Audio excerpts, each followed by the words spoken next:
What were you so upset right now? What were you watching mostly over the weekend? Just VCT? No, I watched Cloud9 fucking Yeah. disaster. Do you want to Also, start there first? come on. Do we start so do we start there first is what you want to do here? We want to go right into CS Cloud9?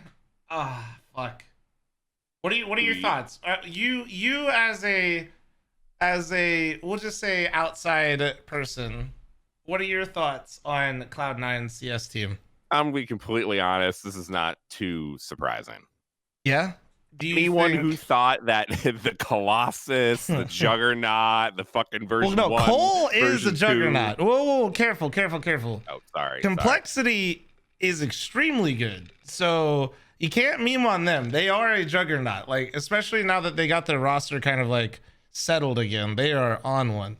So, but yes, all right. Like, are you? Who do you put the like? Tell me how everything you feel, not just like you think it's like there. This isn't surprising. Like, give me a little bit more so I can run with it a little bit. I mean, I'm going off of, not all of this is going off of like knowledge of the situation. This is just me kind of like speculating from the outside as like a fan. Henry came in, good guy, you know, knows what he's doing, but it kind of feels like he wanted to bring that like British hometown, the spark, like the flair, flair into the team and merge it with like an American NA centric organization, and then bring in some good pieces and make like a good squad. And it's just turned out to be a total fucking clusterfuck. It's not even that it's necessarily his fault in what the team was organized as, but I guess it is. It's not like the team is bad. The original team was not bad. Now I would argue they are bad, not because of individual players, but I think they're bad because they've lost their roles. Like, as soon as and it's like it's a frustrating spot because, like, the way I see it, they actually had a very formidable roster at the start. The annoying thing with the Cloud9 roster is two things. Their core roster that they originally got rid of, they didn't want to. And then that core, Floppy ended up staying with C9. Then that core went to Extra Salt. Then they replaced MOTM. And the reason why Cloud9 had to drop that roster to begin with is because they didn't want to make roster changes. Then they eventually make roster changes anyway. And now you have like OC and those guys, the original core, like really surging and like a positive way. Yeah, they're doing really well. And Cloud9 is just stuck here, left with like this really shit situation where, like, on paper, I think HenryG's first roster he got was a like Kenny G. Did I say Kenny G? Henry G? Kenny G, bro. Kenny G. We have some more hair. It's because I got Kenny S stuck in my head. I threw in Kenny. I merged them into the ultimate human. But anyway, fuck. Now I just lost my train of thought. Hair, man. But no, like I think they just had a shit situation where like Woxic is playing with like high ping. If I'm not mistaken, most of those matches that Cloud9 was playing when Woxic was still on the team is like at midnight for him. And I'm not saying that's like, he can't compete, but man, it's gotta feel shitty. If anybody has info that he wasn't with high ping and I'm pretty sure he's playing with like 60 to 70 ping versus everybody in Western Europe who was playing with 15, and he's playing matches at like midnight, I think, which is really what was kind of the Kickstarter for a lot of this, I think. And is that true? Because that is fucked. Yeah, no, like because of COVID. Well, no, I don't know. Like, I don't know if that's 100% like what happened. It's hard because they don't say what the reasoning is really, but I do have to say a lot of this has been lost in the COVID era. It's not really talked about as much because it really isn't brought up really a lot, but like players are playing with high ping sometimes. Players are playing in the middle of the night. Casters are never really mentioning ping differential. Well, yeah, you can't even see it when tabs held. You don't know what anybody's ping is in the server. It's a we're so used to LAN, like you're saying, that like it's not even a topic that people are used to like approaching and are not knowledgeable enough to discuss it at like or I think some of the casters are, but they just like probably don't want to make it a point, right? They all want it to make it as legitimate as possible. And talking about the fact that Woxic is playing a match maybe with like 75 ping is probably not what you want to be talking about when you're trying to make the tournament seem as high, like as competitive as possible. I think that. Yeah, no, I mean that, but that's happening all the time. It does feel like we're missing a piece here, considering we're in the COVID era and everyone is so used to LAN matches. I mean, we had to tell people even when we were doing the blast stream which teams were playing in a facility in person and which teams were not playing. They're all playing online. I like that they did that. Even that is a big difference between everybody playing in one place and everybody playing at home. And we were the ones that had to tell people like who's in facility and who's not. And that's not good either. So you have so many different like situations of people playing on LAN but online, or people playing at home and online, or some people are playing with extremely high pings, some people playing late at night. And that is different than playing all at LAN. It's a huge same time, difference. Same ping. Like, I don't want to create excuses necessarily, because at the end of the day, with how much these players are paid, like you should be able to get it done. But also in a performance-based environment like that, I think it's a little shitty to continue to compete when you're being thrown into that environment. If they're like 60 ping, for example, or 70 ping is playable. Like if I had a match like that right now for me, I would play that. But that's different because in North America, most people like are around like 40 to 30. But when you play in Europe, the difference is significant because a lot of the times most players are sitting around 20-ish, like, or less, not the other way around. So when you have a player that has like that, especially with the opping, like opping is a big difference, and you can feel it, man. When you hold an angle and you have 50 more ping than somebody and they peek into you, it does not feel good. Like, don't get me wrong, there's always peeker's advantage, but man, it's a demoralizing feeling, like, because the game does feel different. But I kind of getting back and not too sidetracked on like speculating with Woxic, like I just kind of feel like HenryG messed up when getting rid of Woxic, picking up Zeppa. Not because Zeppa is bad. Zeppa has been a shining star on that team, but they have an identity crisis. They can't be having Alex just randomly picking up the op, then like a week later you have Esatag, your highest paid player who you got into entry rifle, picking up the op. There's a massive like lack of identity on the team right now, which I think is the bigger problem. And I don't know how they fix it without spending or dropping the bag. We're like on like going after Kenny S, if that's like where they want to go. I'm not even sure if Kenny S is the answer or somebody else, because you already tied up so much money in Esatag's buyout, his monthly salary, Alex's monthly salary, and you did originally pay Woxic like $35,000 a month for a team that just barely scratched the top 20 and then got knocked out in the close qualifier before DreamHack. That's tough. If you're C9 and you're HenryG, I don't know how willing you are to go run around and just drop a lot of money for an opper, but they need to at the same time.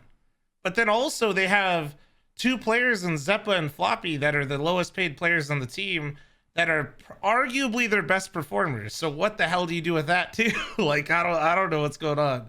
I don't know how to fix the team. I don't know what to do. I feel like this team and OG and maybe a few others are really good examples that you can't necessarily just put 5 pros together and have it work out. No, yeah, there's roles and comforts that they will excel in. It's like that in anything. It doesn't necessarily work out as the old days.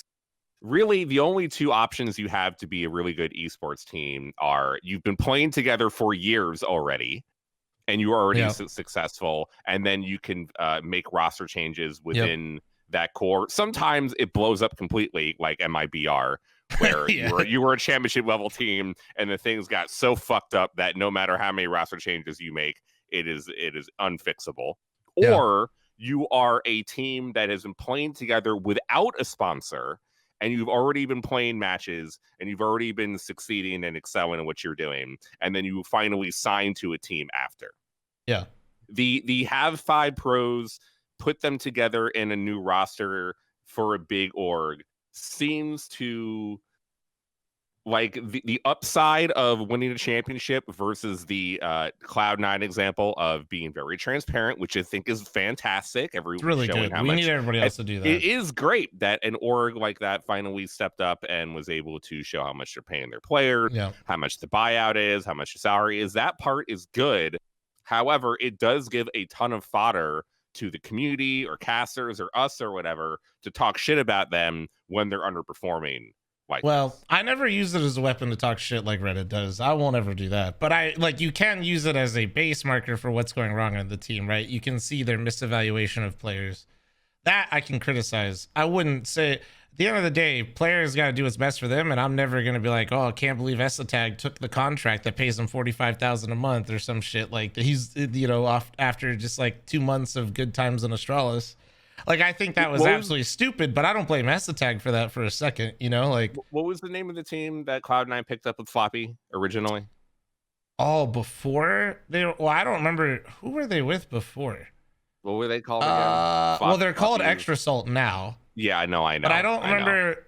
ATK, that's right. ATK. So when Cloud9 picked them up, they admittedly did not have that good results. They went to a few LANs, they underperformed, they did not do well. Yep. But looking back on it, again, this is hindsight, of course. I would have rather Cloud9 stuck with that roster and not did this complete entire overhaul. Now you could say that Extra Salt. Let me at him. Let me at you. Go ahead. But I mean, you see how successful Extra Salt has been now. Of course, that is with some changes. And you see where Cloud9 has ended up with spending all this money to create an international roster. Yeah. Why not just stick it out a little bit longer with the initial team that had already been playing well back then? That's why Cloud9 picked them up in the first place, is because that team ATK had been running through NACS. Yeah, so why after picking them up do you overhaul everything to what seems like makes no difference? So I just think your timeline's a bit off.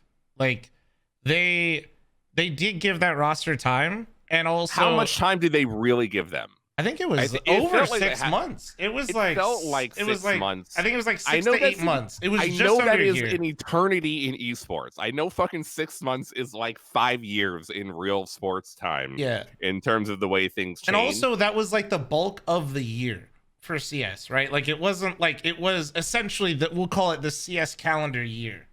You know what I mean? Like, it wasn't a full year from what I remember. But like, in terms of how the Counter-Strike calendar broke down, it was like quite a while. And it looks like chat's saying it was 9 months. But also, they wanted to keep the core, okay? Cloud9 as an organization wanted to keep that team. They did not want to drop the entire team. However, the players on the team did not want to separate. Which, okay, two things. One, they were dumb. Two, I don't blame them for a fucking second. The players. Okay. They're stupid. Not because I think that any of them are bad or had wrong intentions, but as the boomer that is jaded and has been here a billion times, I love the idea of winning with your friends too. I get it. But when an org is giving you that opportunity to say, we want to make some roster changes, and their team did stagnate, that isn't C9 operating in bad faith, in my opinion. If you give a team 9 months and you go and say, hey, we don't really want to drop this whole roster, but we do think it's time to make some changes. We've been going at this for 9 months and we're not really seeing results. And then to further add to my point, they made changes. They did it themselves. Like, Extra Salt has dropped MOTM. Floppy went to Cloud9. So like, you can't, even the hindsight Henry maneuver where you're like, if they just stuck with the core, like, even they didn't stick together. So I don't think it's fair to C9 in that scenario at all. I think 9 months, you say, hey, we want to keep the core and we want to make roster changes. As much as I like everybody on that roster, and I understand wanting to win with your friends, somebody should have stepped up and be like, guys, we just, like, this is, you either gotta, like, when you're at this level of Counter-Strike, I'm not saying it's impossible to be friends with your teammates or to win with your friends, but there's also give and take of like, you are a professional athlete, okay? You either want to win and that is your number one priority, or do you want to win with your friends? You have to make that conscious choice. It's nice to have your cake and eat it too, but as the boomer that's been here a billion times and seen this, and it's not just CS, it's everything. Like, it just doesn't work out the way that you want it to. So no, I don't blame C9 for it. I think, I don't even know how do you have, going back to the current C9 roster, do you think there's actually a way out for them? Like, to fix this current roster that they have? What do you think? I mean, I really am old school. I feel like, you know, the dream is always possible with these teams. Yeah. It's just that I do too. In esports time does not work like real time. No, it doesn't. Really, yeah. And that's what fucks everything up. Like, for me, I feel like give the team more time. Don't make any changes and let them ride it out and let them fix their shit. But that kind of methodology in esports does not work out as well, because tournaments are so close together, and the failure can kind of pile up very quickly, and the pressure to make changes can also pile up very quickly, much more so than I feel like in traditional sports. And I feel like that does hurt esports teams in the ability to ride out losses, to try to fix their problems without having to make several roster changes to then come back and win, which is how I prefer teams to do it. I'd rather Cloud9 do nothing and just try to bounce back from this and get W's. I don't know if that is actually going to be the thing to do. Same with OG. Like, I didn't know if they needed to kick NBK, or I'm not sure if he left or if he was. No, he was. Yeah, I think he was. Yeah, he was benched or cut. Yeah. Like, I don't know if that was necessary. Maybe it is. Maybe they don't win anything and they still continue to lose. I feel like a lot of these teams might just be doomed no matter what they do. And no matter how many roster changes they make, they're always going to be stuck in this limbo of never being a great team, not really being a bad team, but never getting to the heights that they could have. Yeah. And a lot of times it feels really hard now, if you're an esports org, to try to build a new roster from scratch. Although the initial Cloud9 roster that we're talking about, ATK, did not work out, it seems like a much better bet to purchase an entire team that is already played together, that is already showing results, and ride the wave. Than it is to sign 5 international superstars, probably for more money. This is probably more expensive to put together.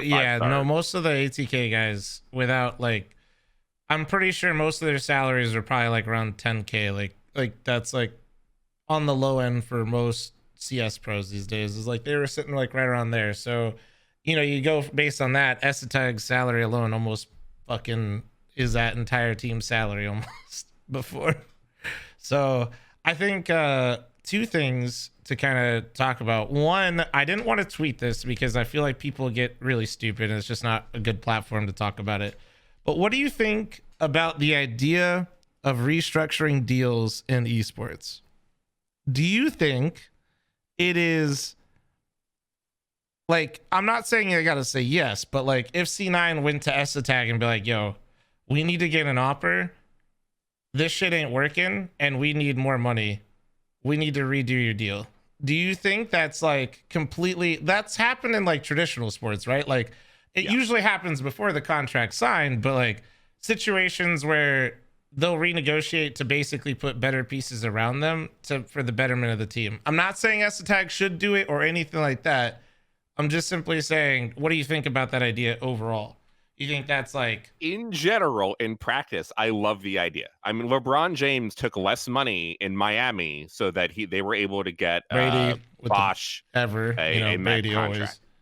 Yeah, and Brady always takes less money. So Brady and LeBron take less money so that he can get more pieces around him to win a championship. We did that in Miami, did that with the Lakers. Brady did it in Boston. I was doing it in Tampa. And so that in general, I love that practice. However, That is because LeBron and Brady are already making $30 million salary anyway, not including sponsorship deals, 100%. not including their fucking Nike deal. Yeah, they don't need that extra money. Commercials. No, the money that they're leaving out is already being replaced times 100 by everything else that they're doing. 100%. And on top of that, they're already making so much money, like in general, we're talking about tens of millions of dollars, where an esports player, the highest contract we have in all of esports is maybe $2 or $3 million a year, which is for League of Legends, probably Faker or now Sword Art on TSM. And the Counter-Strike players, while it is like a lot of money in terms of in context of what CS players are making, 20, 30K a month. Yeah. In comparison to a professional sports athlete, it's fucking pennies. It's absolutely nothing. So in practice, yes, I love the idea that the star players will take less money so the teams can spend more money on other pieces to create a better championship level team. But in reality, why should I be telling a pro player to take less money? No, it's really difficult for me to tell the pro player to leave money so that esports orgs can sign another player, because they're not making millions of dollars. All they're doing is cutting their maybe $200,000 salary to like $150K, and it's like, that's a lot. No, that's a big deal. You're like, not that wrong. is a huge amount compared to 20 million to 25 million. It's negligible, and it's getting replaced by sponsorship money anyway. Yep. So yes, I agree, but in esports, you probably shouldn't, because all that's going to happen is the players are getting fucked over. Even though right now in Counter-Strike and probably in Valorant 2, the players have good amount of leverage over the orgs, and player salaries are probably pretty high. Like, I don't know what it is in Counter-Strike right now, but the orgs are bitching all the time. If you're a top 20 player, if you're like a top 20 player in CS, like consistently, I don't mean like your team's been there before. If you're like one of the teams that people know, if you're one of the household names, you're like in that 30K range. You're like either just below it or just over it. And anybody really above that significantly, you're talking about the top 10, top 20 individual players in the world, usually is like where that kind of falls. It's not like, obviously that's not cut and dry, but you get what I'm saying. Players need to take more responsibility of promoting their brands, being on social media more, making content more to like help not just their org, but the space in general, whether it's Counter-Strike or Valorant or esports as a whole, to create value for the entire ecosystem so that all of esports can make more money. But again, it's not on the players. It's not their job to make sure the orgs can make money. Correct. Yeah. And that the orgs are profitable and get revenue. So it's really, really difficult for me to say that a player should take less to get another player. It really feels like it's more on the responsibility of the orgs to fucking make more money. They also shouldn't give out the deal to begin with. Like the fact that, like, listen, like I said, I am not throwing shade at the man, but that man getting paid $43,000 a month. Listen, I haven't seen the Astralis contracts, but I'm pretty sure that man just did well for 2 months at Astralis and gets paid more than all of them. So, like, I just feel like that completely hamstrings Henry, like out of his situation. It's his own fault. I think he got massive, like, I don't know what you want to call it, maybe FOMO, where like Esatag was fucking surging on Astralis when they were actually using him, and he was doing really well, and maybe felt like he was missing an opportunity. Because for those of you guys that don't know, this is for Slasher, and I think Slasher knows, but HenryG was going to sign Nico and Hunter. Okay, that was his staple. That was supposed to be his I'm dropping the mic. That's his Colossus. G2 bought out Nico and didn't let it happen. And I think Henry in that moment wanted another, something like, this is the guy, right? This is the guy that Esatag was, at that moment, for that very short window, was like fucking the talk of the town, right? Like, so he went for it and he just fucking shot his shot.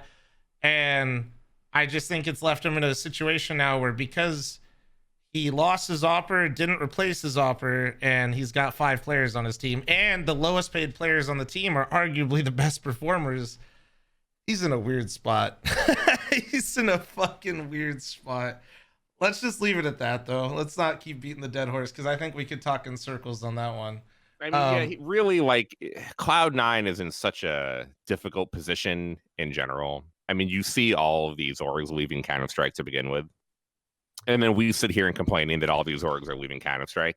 And then you have an org like Cloud9 that's spending all this money to stay in Counter-Strike, to try to be a top-tier team. Yeah. And it's been almost like a complete fucking disaster, with more headaches for the org than it has been success. And then we go back to the first point and we wonder why these orgs are leaving Counter-Strike when they're not making any money. And then we have Cloud9 here, who's basically showed us why they are leaving in the first place. And it shouldn't be a surprise to other people why orgs are leaving this game when you have one of the biggest orgs in North America having all these problems.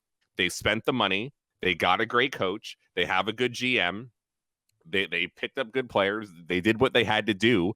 And they're barely a middling top 20 team after everything.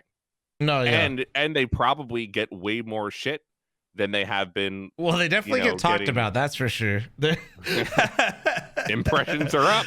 Impressions are up in Cloud9 for sure. Yeah, I don't see, and that's the other thing, right? Is like, then as a community, CS builds resentment to the orgs, because like, is this really a Counter-Strike problem or an esports problem? This is an esports problem that gets exaggerated in Counter-Strike because of how much the players are paid, because of how, like, and you all wanted the open circuit of Counter-Strike where anything can happen, anything goes. Well, I mean, it's still nice, but it just sucks because people don't know what the fuck they're doing, right? Like, they genuinely don't. A lot of these guys, I'm not saying HenryG, but in general, Cloud9 have done better in this situation. I actually do not know.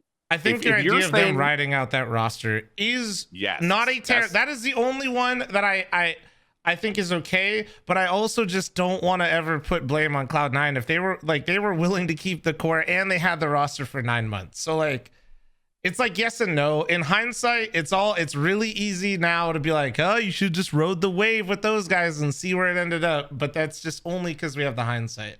If COVID didn't happen and Woxic wasn't like in like a weird spot and Henry got the team that he paid for, or fucking Henry actually got Nico and Hunter, could you imagine if they, like, if we want to do all the different hypotheticals, let's do the big one, right? Like, the real hypothetical is, what if C9 actually got Nico and Hunter, right? That would be the greatest move ever. Great job, HenryG. You know, you guys dropped the NA team that was doing all right but stagnated and was not really like an elite level team, and you went and fucking signed Nico Hunter, Alex Woxic. Are you kidding me? Holy shit, that roster would be insane. So it's all a matter of like perspective when it comes to those hypotheticals. I feel like I don't know. I think C9's in a tough spot. I don't really blame them for their initial thing. I think that Henry got a little overzealous with Essetag. I think it's hamstringed him for the long term. But you got to give him some credit. He's picked out players on a budget that are super overperforming. So in terms of spotting talent, Essetag, he didn't get it wrong. Essetag is extremely good. He just paid him too much. Like, that's all it is. All right, we go next. What do we want to talk about? Well, next? I mean, do you think that teams should be building rosters specifically in mind that they're going to be playing online and not playing on LAN? And does that even matter? I think. Are you picking a different player based on that they're going to be playing online and not LAN? I think Woxic is an extreme example of yes, but not. He's the exception, not the rule. The answer is no. I wouldn't do that. But there are going to be players that are more susceptible to bullshit, right? Like that's, you know, Counter-Strike before COVID, you know, Navi hadn't played like an online match for 2 years, you know, so this isn't even a dynamic or dilemma you had to be in before COVID. So I don't know. I don't know the real answer to that. The answer is I don't think so. I don't think you do build teams that way, because that's just, but how, fuck, it's just bad. It's just bad. It's no bueno. That's why I'm like, I don't even know the solution. That's why I don't want to keep talking about it anymore, because I just think we can just talk in circles about the if, ands, and buts of that team. Do you make roster changes if you're Cloud9? I don't know how much Cloud9 wants to spend. The answer is there's a lot of operas on the market that actually would probably give direct impact. But even if you buy out an opera, you run into the dilemma now where Zeppa and Floppy have been performing like mad. You can't. Who do you drop? Who are you dropping if you pick up an opera? Mezzi's doing well. Floppy's doing well. Who do you actually drop in that scenario? Like, I don't fucking know. I have no clue who I would drop. Once again, that's what I'm saying, is it's not even like, because goes back to Esatag's overall price tag on him is just so significant that you can't really back out of it either. You know what I mean? So I don't know. I think their best bet now is what you said earlier. They ride it out with this roster and stop spending money and just kind of let the scene settle down too. You got Flashpoint in a really weird spot because they decided to launch and then this global pandemic happened. Fucking feels bad for them. You don't know what the hell. ESL says they're doing a LAN every other week and then they cancel it. So like, just if I'm C9, I stop spending money, because while I might have an identity crisis right now on my team, roles wise, I do still have 5 good players on my roster. And it's probably just better to let them continue to build than to make more roster moves and make it worse in a time where you literally don't know what the landscape looks like. I have a 5-head idea. If you're a North American organization, okay, you have the most amount of money in esports, everyone wants you to win, and they generally want you to have North American players, as we see in the LCS import conversation. I'm not sure if you've been following that at all. Oh yeah, they want to lift the import to bring in more players from outside the region. Back to when you and I talked about PC gaming and NA being so small, once again, kind of like showing. Bad. Yeah, small and bad. Well, yeah, because they're tied together. Less players, less competition. You can't push people further and further and further. This is not fucking rocket science, esports community out there, okay?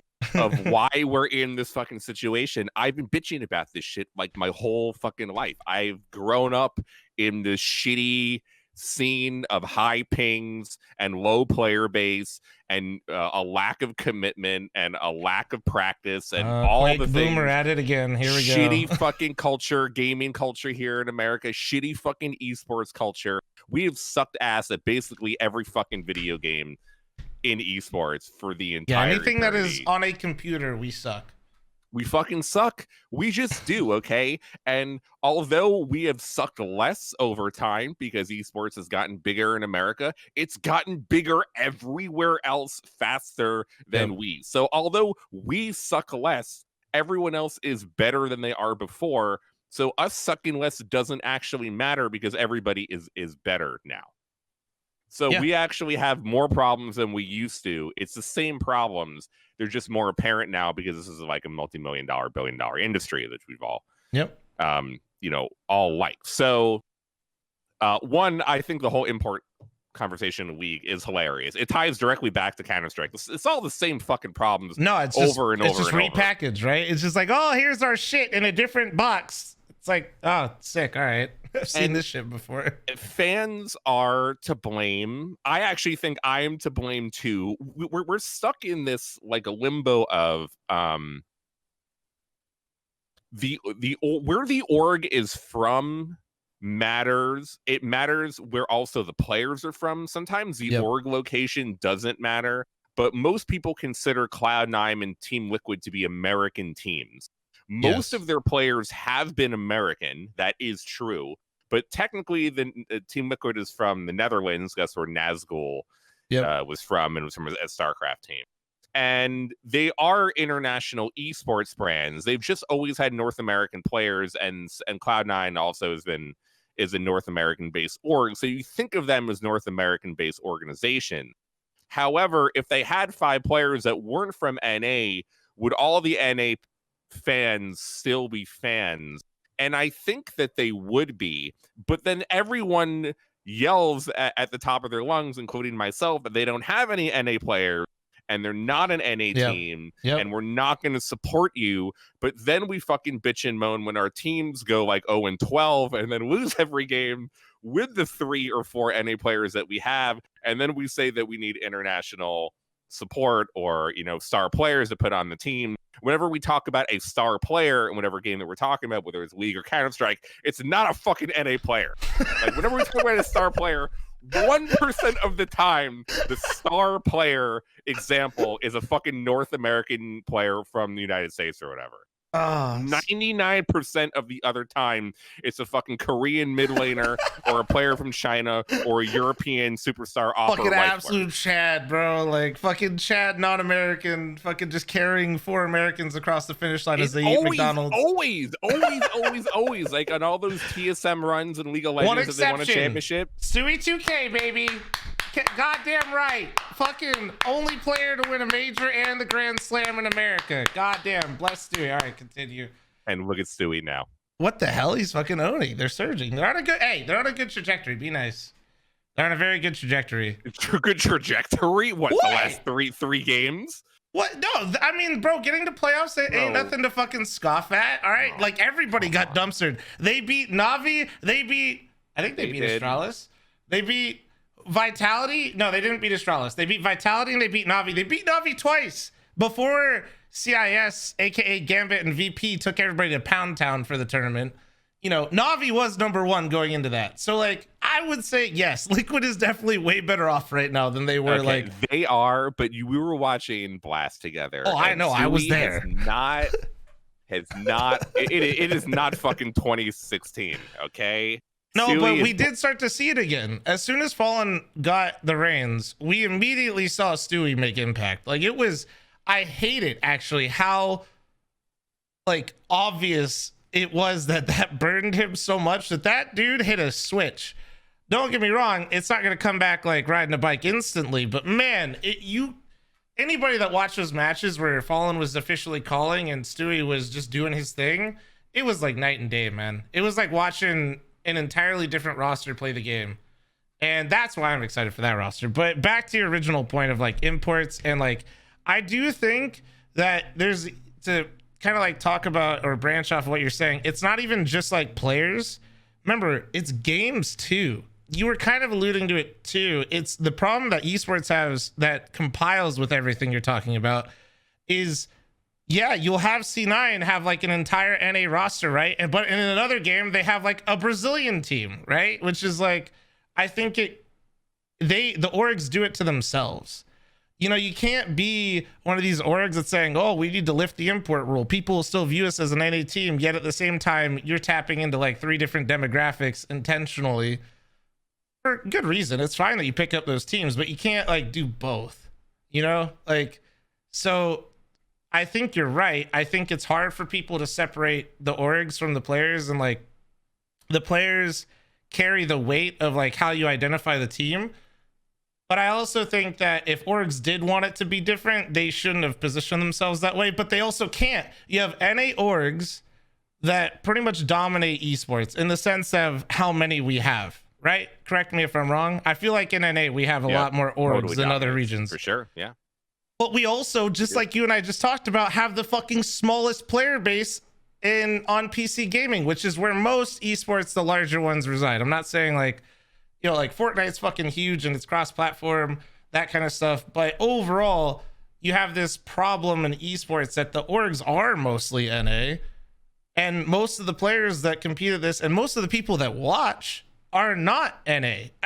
Comparatively speaking, there's a lot of North Americans that still watch, but you get what I'm saying. Like, there's way more Europeans that watch, way more, depending on the game, Koreans, Chinese people that watch. So that's I don't know, like, dude, all of our problems is North American superiority complex, self-inflicted issues between the teams and the players and the fans all together. It's all of us combined, which is why we're in such a fucking shit show clusterfuck of a problem across multiple esports now. Because as you mentioned, we have all the big orgs. They're mostly American based because that's where the VC money is. That's it. funny is the other big organizations are in China because China's fucking rich as fuck. And Korea and Europe are way, way behind. So you have mainly American gaming organizations which are funding the top level salaries and the top level teams and players that are for the majority of esports. Yeah, of course, you have like OG and Fnatic and G2 and whatnot over in Europe, but most of the gaming orgs are American. So you have an American-centric industry, I would say, esports, especially in the West, because China is so secluded in their own kind of bubble. Yeah. With a bunch of factors like the internet over there and kind of like, it's that way. A lot bigger things than esports, yeah. Yeah, like there are bigger reasons than esports of why we don't know what the fuck is happening over in China at all times. But even that era, because in China they can fill up fucking stadiums in every single different city in the LPL. The LPL, the League of Legends China League, is the biggest esports league in the world for any video game or any esport. But we just don't notice it all the time because we're so disconnected. Yeah, world. Yes. Like they have 2 different versions of Twitch. Each of them are twice as big as Twitch is, and they have 2 of them. And like they get millions of people on a single live stream regularly. We just don't fucking talk about it or really know about it quite often. So that is happening because the esports industry is so Americanized and is so American centric, and also our entire culture is to fucking jerk ourselves off and talk about how awesome we are and how great a fucking America is. And I'm not sure if anyone's been noticing what's been happening in the country or the world outside of esports. Sorry, I'm breaking rule 1 here. Dude, you're breaking rule 1. As I love to do. In the last few years, America is not the greatest country in the world anymore, okay? And especially for video games, we never fucking were. We literally have never been the best in this industry, not even remotely close. Remotely close. I've been covering this shit for over 20 years. We do suck dick at video games. We literally have sucked in all of the esports combined. I have seen us fail over and over in so many different games. Like in all of the games, I have seen either Americans or even Western players in general, like in terms of StarCraft, just have to fucking run themselves into a wall 100 times before they were finally able to stumble over the finish line once, and then lose again for the next 10 years after winning that one. It really is a script in like multiple games that's happened too. It's not just CS. It's like it's happened in StarCraft. It happened in CS. Like in CS, I grew up watching X3 versus 3D, and although 3D came close all those times, you get to see really early on that Sweden was just gonna fucking shit on us for years and years and years and years, and that like story has gone on for 20 years of Europe just fucking up America. In Street Fighter, it was Japanese players ruining the dream of Daigo, infamously in 2004, Justin Wong and Daigo video now is just still the most known fucking competitive gaming moment, Evo moment 37, that replays in everybody's mind of Justin Wong fucking getting shit on by Daigo in a fucking 15 hit parry that destroyed America's, destroyed America. No, just not even America's dream, just destroyed America in that one moment. Destroyed America. And then, in StarCraft, Korea's been running that shit literally for all of mankind. And they just fucking dominated that shit every single year. And whenever a foreigner or a Western player would come over, they would get fucking shit on. And that happened in StarCraft 2, except for very few times. And that has been continuing on. The only game, ironically, yes, again, Flom, we were good in was Quake, where Americans, even in the beginning, won world championships. And throughout entire esports history, Quake is the only fucking game where Americans consistently can beat the top European players. It's not a team-based game. Yes, it's true. We can't do it. We fucking can't get along. We just can't do it. It's a solo game. Cracked out of his mind. Just fucking nuts. Like pure arena FPS in your face, big dick motherfucker. But like, yeah, as soon as you throw Americans on a team together, they all just fucking flame each other, eat a dick, talk behind each other's back, and don't know how to actually build a team. No, it's true. No, like Quake actually had team modes, and Europeans won fucking all of them all the time. If an American team ever won the Quake team game, it was a huge surprise because the European teams were so much better. But in Duel, it was a lot closer, and Americans are way better because they don't have to fucking work with each other or talk to each other or have to do anything that requires communication. So then you apply all of these problems to 2021 esports, where the American esports orgs are bigger than ever. Expectations are higher than ever. Salaries are higher than ever. There's more fans. There's more viewership. Everyone, takes this to be a really serious thing because we've all built up and made esports to be, a big deal. Still a baby, though. That's what people don't realize. We're still in, like, if this was like a person's life, this isn't like, we're not in our 20s right now. We're like 7. We're like 7 years old, where we can kind of like walk around on our own. We can handle our business. Like, we get it done, and we kind of got an ego about it, actually. But like, we're really fucking dumb. Yeah, that's the point, though. This is the point. Yeah, we do have an ego about it. We're fucking idiots. We are 7 and we're fucking stupid. Like, that's and like people, but like we're like 7 years old, don't recognize it, and simultaneously think we have the knowledge of like a fucking 55-year-old. Like, dude, meanwhile, we can't even keep inside the lines. What are you talking about? We get a fucking crayon book.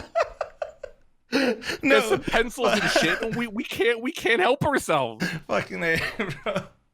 It's bad. All right, so now that we just went off on all of this. No, so you have all those problems, right? Yeah. And you combine them together, and it is impossible because of all the issues that we had. Fans want championships, and they want the entire team to be 5 North American players. Yes, which won't happen. Happen. Literally is impossible because we suck. And I just want everyone. Do you think Valorant changed that? We'll segue into Valorant off that. Do you think Valorant changes that? In the same way that Overwatch did. And that it will only last about a year. Because look, in the early on in Overwatch, the best teams by far were the North American and European teams. And this was because, one, we didn't have any LAN competition, so we didn't really know how much we sucked. And two, the Korean scene was only slightly getting off the ground. Yeah. The only silver lining here in the difference is that when Europe and North America played on LAN in Overwatch, America literally never won a LAN. Even in Overwatch, the European teams, I think, were 6-0 against American teams in every major international LAN. In Valorant, it really does look like the NA teams are closer, or they are, in comparison to Overwatch, better suited to win an international tournament. There's a lot more of them. There's a lot. That's for fucking But you know what? we just may be on fucking copium, as we always are, because in the European qualifiers just this past week, Fnatic, OG, and Liquid all didn't qualify for the Valorant Masters because there's actually a lot of good young amateur up and coming European teams. So it's very well possible that if we had a major international LAN right now between Europe and North America, and fucking there was some bullshit invitational thing where TSM got flown over, they'd get fucking shit on by 5 people from Poland who we've never fucking heard of before. And it really shouldn't be surprising. Don't say shit, like, dude, that was fresh. That happened yesterday. Like, chill.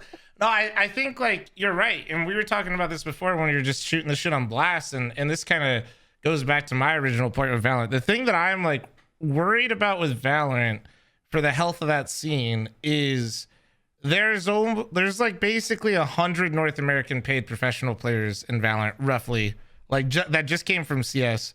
And that, like, that's quite a few teams that you already have in the NA scene, but the player base overall is already smaller than EU, and there's significantly less teams in EU because of what we were talking about with the NA based orgs wanting NA teams.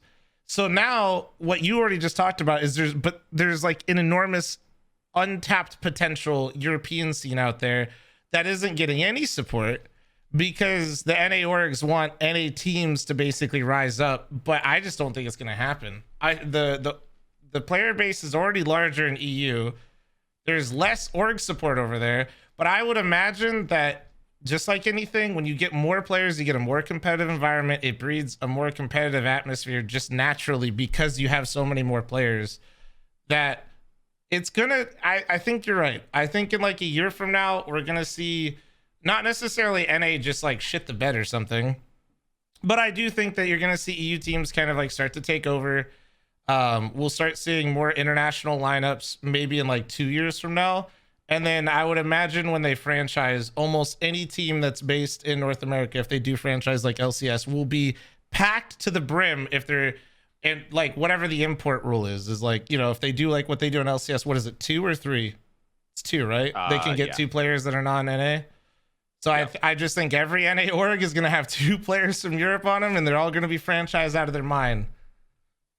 I think that's what'll happen personally. There's good news and there's bad news. Hit me with it about what you just said. The good news is that, and Overwatch is another great. Actually, there are some good positives to learn from Overwatch and Overwatch League. For as much as they've fucked up or much it might be bad, I actually agree there with are you a few things on that. But one continue. would be in Overwatch League and the Overwatch scene. Because the entire Overwatch League is franchised and they integrated everybody, they had to move over the best Korean players in the world over to North America.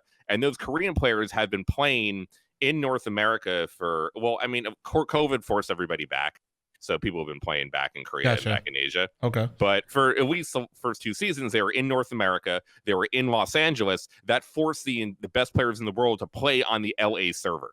And because the best Korean players in the world are playing on LA in the NA region, the NA region as a whole got better. Because the best players were moved to America and they were all playing here, it really forced everybody to play better in ranked and to play. And that like grew the scene up and made everybody better here. So Valorant is the best comparison so far to Overwatch. And that is also going to happen. Not only that, but in the San Francisco Shock, we're a mixed team between Americans and Koreans. And that's really only happened in Overwatch. Sinatra got the MVP, and he was an American player. And we see how well he's doing over. No, he's killing it in Valorant right now. So in Overwatch League, because it moved everybody over, it not only made the NA scene better as a whole because of the practice, we actually got a mixed team of Americans and Koreans, which won the World Championship twice. And an American team and an American player was the MVP. So in that case, Overwatch is a really good example of how things could become really good for NA if it follows the same path. The bad news is that while it is going to be similar to Overwatch as Valorant, because it's an FPS game at its heart, Americans have the best chance. These are the only games that we could win in is first-person shooters. It's all we do here. This is our shot, baby. This is really fucking it. This and maybe fighting games sometimes the only things we could fucking do more often than not. The problem is that Europeans also love to shoot things. And this has been always a really big issue throughout esports history. Now, the bad news is that because Valorant is such an international game, as we see in Counter-Strike of how like proficient the Brazilian scene can be, fuck Europe. We've had all of our problems facing all the Brazilian teams. The Brazilian Valorant scene is fucking sick already. And I believe it. 100%. And considering what I've seen out of Korea and out of Japan already, even for Valorant, the international competition is going to be harder than ever for pure NA teams or NA players to win a championship. Fuck beating Europe. We're going to have to beat now Europe and Korea and Brazil. And the game hasn't even been released officially in China yet. Okay. And whenever the Valorant is officially released in China, it still has to go up against Crossfire. And that's a big fucking problem to take that game down. But even if it does mildly okay in China, the international scene for Valorant is going to be harder than it ever has been for any game, I think, in history besides League of Legends. And that is because finally, for once, a first-person shooter is going to take off in Asia, besides just Korea. I mean, it really does rely on China, but Southeast Asia, it's doing really well. It's already doing really well in Japan. So it's everywhere except for China right now. And that's just going to be hard for North America to win a championship when it has to fucking play every single region. Fuck just beating Brazil and Europe all the time. Now you got to beat Korea, China, Japan, Southeast Good news Asia, is we got the most slots, though, for the first one, right? NA's got the most slots for the first tournament, just purely based on how many teams they have, right? How does the VCT break down overall for the slots? It was like... It's like three quarters like American, right? American. I believe we only have 2. Oh, is it only 2 slots? I thought it was way more. The biggest problem is there's not enough teams in general. There's only 10 is it 10 teams. Slots? Yeah, it's only 10 teams. I believe as soon as you said 2, I was like, it's got to be 10 max. Maybe 12, I guess. 2 NA, 2 EU, 2 Brazil, one Korea. Oh, that's good actually. One South. It's not really that good. It's caused so many fucking problems. Like they merged CIS and Europe into the same. That's a problem. Region. Yeah, you can't do that. But I also think that it's not that big in that region, so maybe that's why they did that. I also think it's like a test LAN, right? Like, so I think they shouldn't. If I'm Riot, I'm not trying to drop a 40 T. Like, you don't want to go big on that first tournament. They need to like run a tournament first. Not that they can't run tournaments. True. Right? It is during but it's a COVID. Different game, right? It's a different game. There's different elements that they're going to have.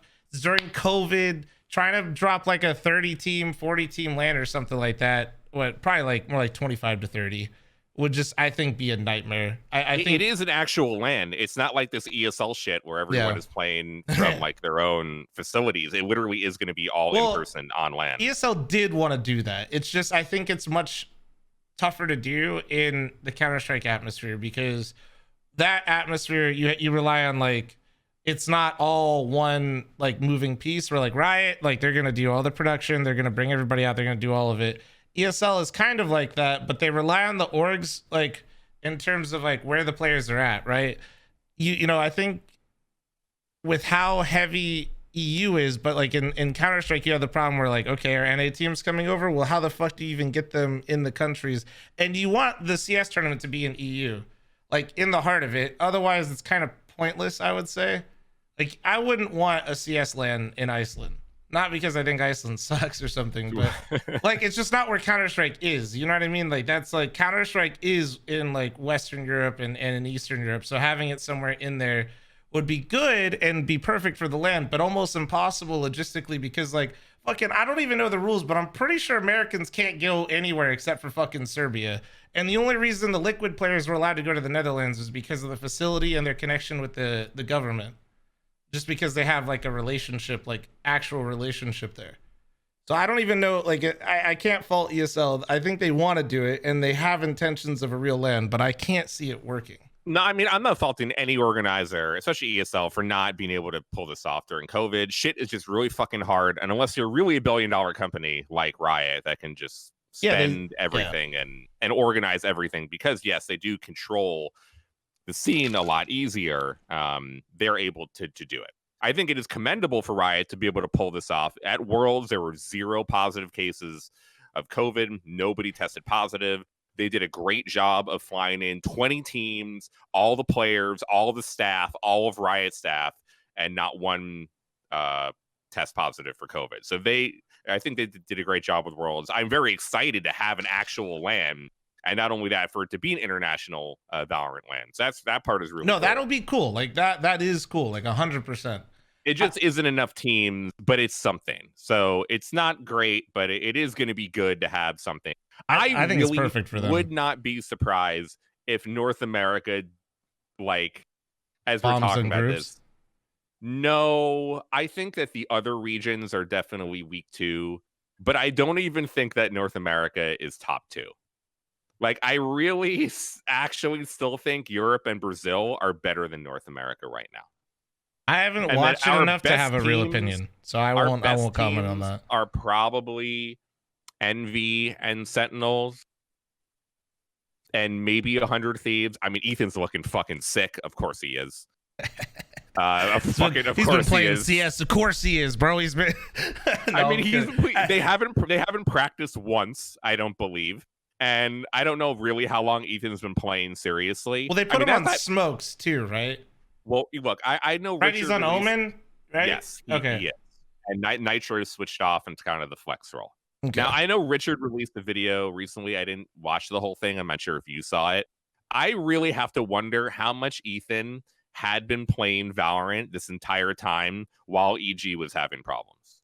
And if Ethan had been playing Valorant this entire time while the EGCS roster was having all those issues, what the fuck was going on there actually?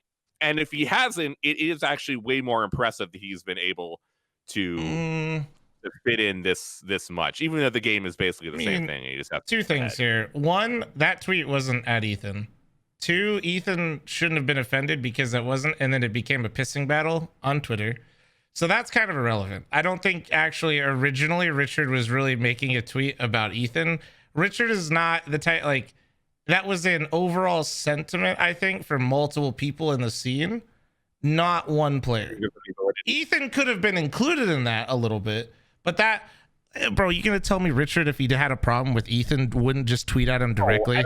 Right? I don't mean the whole Richard aspect. Well, I know, but I'm just like I'm just using it to segue right here. So like, I'm just simply saying that like that situation as a whole kind of irrelevant. So I'm just gonna skip past it. I think it was just like, I do think, I mean, yeah, like a lot of CS players play Valorant. Bro, when you're done practicing for 8 hours a day, you're probably gonna load up and play Valorant for a few hours because it's not CS. But it's also similar enough to where like you feel like you can just kind of kick back and relax and play it. There's nothing wrong with that. I'm like, I really, the idea that people can't play, you don't think like fucking Tom Brady goes and shoots a basketball for 4 hours or something every once in a while or something? Like, sure, it might be more recurring because of the accessibility of video games, but like people play other stuff. Like, it's gonna happen. They're gonna play Valorant. It's super close. Tom Brady isn't announcing he's leaving the Bucks, and he's not. Right. But you get my point of like. Right, but also that we live in a world where esports is like not traditional sports in that sense, where there are a lot of similarities, right? Basketball and football aren't the same, but I'm just saying people get upset or like have this take that because Ethan probably did, he probably after practice loaded up and played Valorant for a few hours each night and is very familiar with the game. I think almost any CS player, for the most part, unless they don't like the game, plays Valorant on a regular basis. Like, so they're not going to be super unfamiliar. I also think that Valorant is still in the infancy stages to the point where you put a player like Ethan, and this is like throwing shade at Valorant and not trying to. A lot of the players in Valorant have not been competing at Ethan's level for a very long time. Okay? Ethan, and it's why Nitro has so much success. It's why Ethan has had so much success. You're getting players that are at a really, really high level competitively, where like they have the right mindset, they're going to have good communication, and they're going to have incredible aim. And you put Ethan on smokes, which are going to be very fucking familiar to him, and he completely understands everything about the dynamic itself this early on into the game. I don't think it's that hard of a stretch to assume that a CS player that played a few hours every night, that can understand the game and watches the game, you put him on a character that really isn't that far from CS, he's going to be comfortable and he's going to make impact.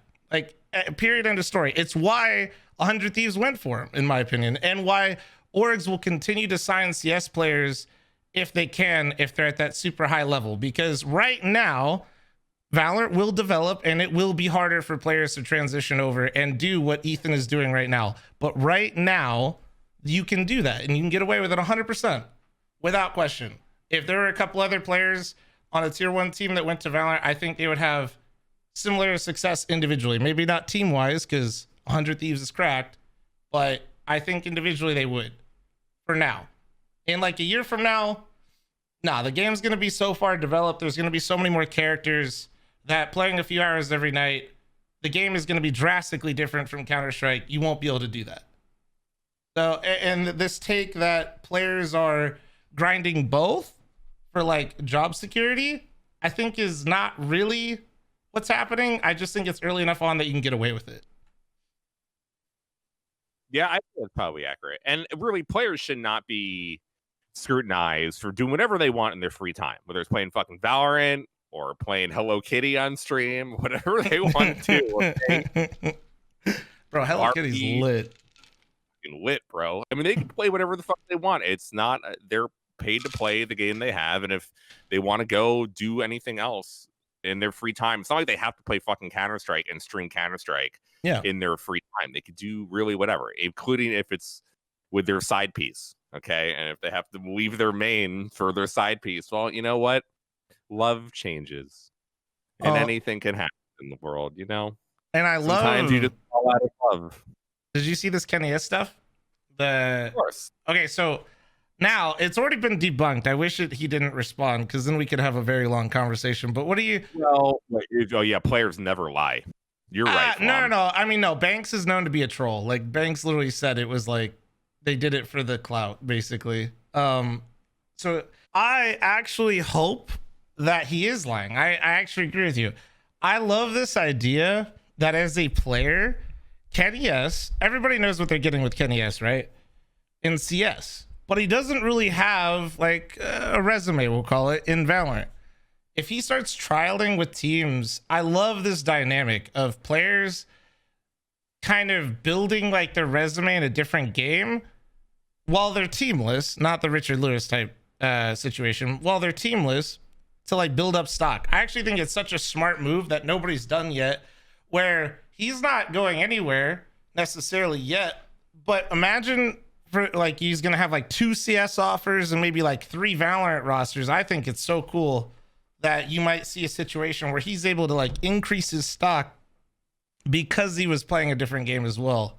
So I'm just, do you think that's going to be more the norm in the future? Not Valorant CS, but just like in anything. Do you see that? Or do you just think that Valorant and CS are so close right now early on that this is going to be the only time we see something like that? I would say the latter is probably more accurate. Okay. Valorant really is just Counter-Strike. Of course, it's not exactly, but it really is. And the similarities between the games are so close. And the fundamentals of how you think about the game at a high level are just so close together. For now. That sure, but even when Valorant includes more agents and there's going to be like a lot of abilities to learn a lot of things, the core concepts of the money system and when you should buy and how you should play offense and defense, I think that there really are. Like, okay, when Overwatch first started, the best players were Team Fortress 2 players because they played a very similar game type. They understood the 6-on-6, type of like game of having to push and having to go for an objective. And the best players were TF2 because it was like the game that was most similar. But I really think, but I do think that Counter-Strike is way more similar to Valorant than TF2 is to Overwatch. And although the Valorant is going to change more with more agents and more abilities, the core concepts of Valorant are still going to be more closer than the core concepts of Overwatch to TF2. And that even in 2 years, if a top CS player wanted to switch to Valorant, he will be a top player then, although the game is going to be way harder to learn then than it is now when there are less abilities and less agents. So I really do think that it is just such an easy game to switch over to. It's almost like battle royale games too. Like if you're a top player in one battle royale, although all the battle royales are different, I think Fortnite is by far the hardest because of the building mechanic. Oh, absolutely. And the building mechanic in Fortnite is harder than the whole fucking aiming thing. So that if you don't have the building knowledge and the mechanics and the experience, you're not going to be able to switch over to Fortnite. While other battle royales are easier because it's the mythology of how you play battle royale as a whole. So I do think it is the game type that is making it so easier right now. And look, I think this is going to be, I don't know if Counter-Strike fans want to hear this or you Flom either. I know probably all of you don't. You have to be fucking insane if you're a top or an OG Counter-Strike player right now and you're not switching over to Valorant. If Kenny does not switch over to fucking Valorant, you're a fucking psycho, Kenny. You're a fucking psycho. No, he's in the EU. He's not a psycho. What do you mean? It's a totally different landscape. It is. I would agree with you if it was a North American player, without a doubt. I'm not saying that Kenny is like time has passed him by or anything, but maybe a little bit. Maybe a little bit fun. Well, no, I know what you mean. I get that aspect, but I also think that like still Kenny, if he gets anything remotely close to what he's getting on G2, is going to be more than he would get in EU on Valorant for now. Because, oh, you mean just in terms of salary wise? Yeah, like why would you like? Yeah, sure. Let's go ahead and say I'll just buy into your theory that Kenny is a bit past his prime and you don't think he'll bounce back. All right, we'll go with that. I still think that if he gets onto that team called Cloud9 or a bunch of other teams that could use an opera right now, I really don't think it would actually be in his best interest, because you know what I do think is, even in 2 years from now, if Kenny gives it another go in CS for like a year and wanted to go to Valorant, he's still gonna be picked up in Valorant. I do. It's fucking Kenny-esque going to Valorant. How old is Kenny? I don't know. I don't know, at like 26, probably 27. Anybody know? Any Liquidpedias? 25. Okay, so he's not that up there yet. No, he's just played for so long, man, that like you just think you're in the esports timeline. Yeah. He's like, I thought he was older, right? Like I said 26, 27. I was pretty close, but he's also played for fucking ever. You are probably right. Like the good news for Counter-Strike players is that because Valorant is an easier game in a bunch of ways, like the aim mechanics and just that stuff. If you it's just different. It's just different, yet so similar that you're always gonna have that gap. Yeah, but if you maintain being a top Counter-Strike player, you still can switch over to Valorant. I still think in a year or two, even if Valorant is a way different game, then I still think you'll be able to switch over. Yeah, so I'm gonna interrupt you a little bit though. Let me get this. Hold on, real quick. I'm just gonna say yes, but not with the success that you have from Ethan. I think you're right from an org perspective. I think people will still take chances on CS players for another year or two in Valorant, but I also think that if they wait a year or two, those individuals won't be as successful in Valorant themselves if they wait, if that's what they want to do. All right, continue though. Sorry, sure. I just want to get that in there. You're totally right. All the endemic players in Valorant are going to be sick in a year or two. And by the time a year or two happens, the international scene will be fucking huge. And as we mentioned earlier, NA is going to have to import, 5 Korean, Brazilian, European players to replace all the North American players that are fucking garbage. As we've already established. I mean, it's not that extreme. I don't think every player is going to be replaced instantly. No, not instantly in like a year and a half. I think there's going to be a lot of players that we don't know in NA that are not even getting their shot, and when that starts happening, I played ranked enough. No, they're not. No, it's not. Bro, chill, all right? Like I was, dude. When I played Valorant the other day, I will say, like, I couldn't believe it. We were in like a diamond lobby, and this motherfucker was just running around staring at the fucking floor, dude. But anyway, like, no, I still think my point. It's very stands. cool how you're really hopeful for North American players. I try to stay hopeful, bro. Goddamn. I'm hopeful in NA in multiple games. Okay, I'm a simp. What do you want from me? Like that's cool. That's good. We need more of you. Like I hope that I'm right and you're wrong. Go fuck yourself. Like I think that you are wrong in the sense that I do think we'll import players, but I don't think NA will be like completely phased out to the degree that you're saying. I think there's a nice middle ground where we're both. Dude, right now, if I'm a North American player, by the way, there's like a fucking huge list. TSM didn't qualify for Masters. I know, T1, as we talked about, having issues. T1 did better though. T1 did do better. They were much more competitive. They were much more competitive. They were, and they ran into a hot 100 Thieves, so it's not like they lost to a bad team in the end. But like there was like 9 major esports orgs. I have it listed on the side. Oh yeah, I mean I have the list of who made it, so it's pretty easy to kind of go through it. T1, Fnatic, OG, G2, TSM, Liquid, C9, NRG, and EG. 5 of those are NA. Shit. 4 of those are EU. None of them made Masters. Okay, none of those orgs made Masters. Now, I would say 80% of those teams are going to be dropping a player, at least one player. Well, okay. Okay, I'm with you. I think they should too, because you're too early on into the scene to be having like it's too competitive to where no org is gonna get 20 or early 2000 fucking nip of CS. The game isn't like that. It's built different. So I agree with you that like teams will not only be making changes, but I also think they should. This idea that you're going to be keeping rosters for long periods of time in Valorant is stupid. Not because I think players are bad, but that game is so fast changing and so evolving, and there's new players coming up all the time that, yeah, absolutely. They should be making more than one change a lot of the times, I would say, because it's just loyalty doesn't mean shit right now anyway for the org, because once you franchise, you're probably going to have a completely different roster. If your goal is to have a competitive team right now and you want to be in the thick of stuff, you got to be vigilant and hungry as an organization, actually paying attention to like where people are playing and not just looking at like streams to figure out who the players are to make real adjustments. That's the only thing I see going wrong in terms of the adjustments that teams are going to make. Is a lot of right now Valorant, and this is true of any esports scene early on, it's just a popularity contest. So it's going to be interesting to see if orgs have finally gotten around this idea where like if you want a competitive team, you get your competitive team, and you want your content creators, you get them too. You get them separate though. Like if you're lucky and you're smart like 100 Thieves, you get both. But most orgs are really stupid and genuinely just throw money at the wall and hope it sticks. But continue. Sorry, I interrupted you. Go ahead.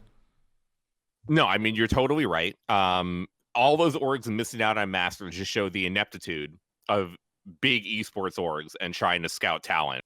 It's not like they tried to get the best players to win games, or if they did, they were totally oblivious to like how you actually should build a team. Yeah. And instead, they all got star players based off of previous performances or how big their name is on social media to try to build a brand. Not that that was the wrong approach, but the approach was never to win a championship. No, never. It doesn't even really matter. We're still in this like pre-online. None of this shit really matters, right? None of this shit really fucking matters. Even the first like big Masters event on LAN doesn't really matter. Well, I actually do have a good counterpoint to this though, just a little bit, and I'll cut you off one more time. I do think there's value for orgs that are not in LCS, and that is for sure. If you are an org that proves competency and proves that you can manage a Valorant team and you do not already have a good relationship with Riot, that will go a long way for you when they do franchise, right? I think that for the orgs that are not already foot in the door with Riot, you do need to win, and you do need to show that you are competent and know how to like manage your team, because if you don't, there's no chance in hell that they're going to let you in even for the conversation of their franchise leagues, and they're going to stick with their original partners. All right, continue though. That's all you. I mean, like I mentioned this before with you. I think it is completely inevitable that we have the Valorant Franchise Championship League. Well, yeah, why wouldn't they? It's been so successful for League. Don't possible don't break that whatever. Or don't, yeah, sorry, go ahead. I mean, it is possible that there's been so much pushback from the traditional FPS community, and you have so many people that work at Riot, like Volcano and ex-CS players that really like the open system. Those people don't make the decisions, though, for that kind of stuff. I know. Man. You are right. You are right. However, maybe Riot will take a different approach. We don't have any indication either way. I've always just assumed they're going to follow the LCS model because it makes sense. Yeah. But maybe considering it is a different community, is a different scene, there is a lot more love for the open type of circuit or format. Sure would piss off a lot of the orgs that are in there, though. It would, but maybe I don't think Riot is so... Like, I think they like it that all of the big esports orgs got fucked this Masters event. Like, I think Riot actually is loving what is happening so far. The orgs hate it because they've made bad investments or lost out on money. Yeah, they're getting the CS treatment. You guys picked bad rosters. You spent a bunch of money without properly understanding anything about who you picked up, who you signed, or the team itself, and you ate shit. Like, from that perspective, yeah, like, I kind of like it too, to be honest with you. I hate that shit.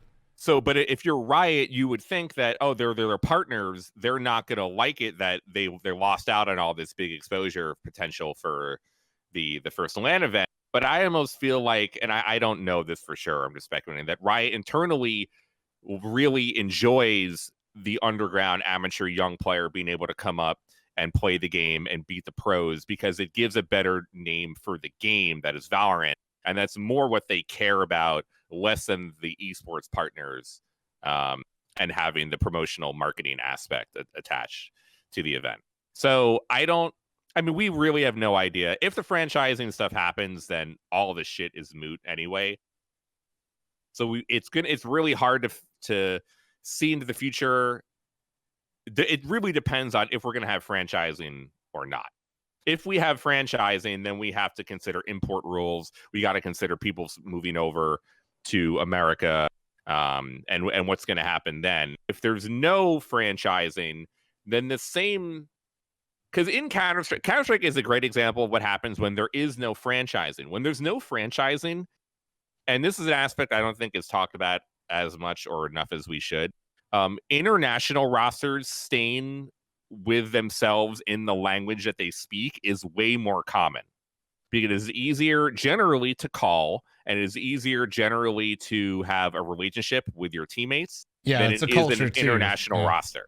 Yep. International rosters are much more apparent in franchise leagues because that is kind of the method that these leagues run in. And when you're able to get the best players, the GMs and the ownerships of the team will always attempt to try to bring in mixed rosters rather than having everybody from one nationality. But in Counter-Strike, the organic approach to team making usually is not 5 superstars internationally making a team from all different countries speaking English.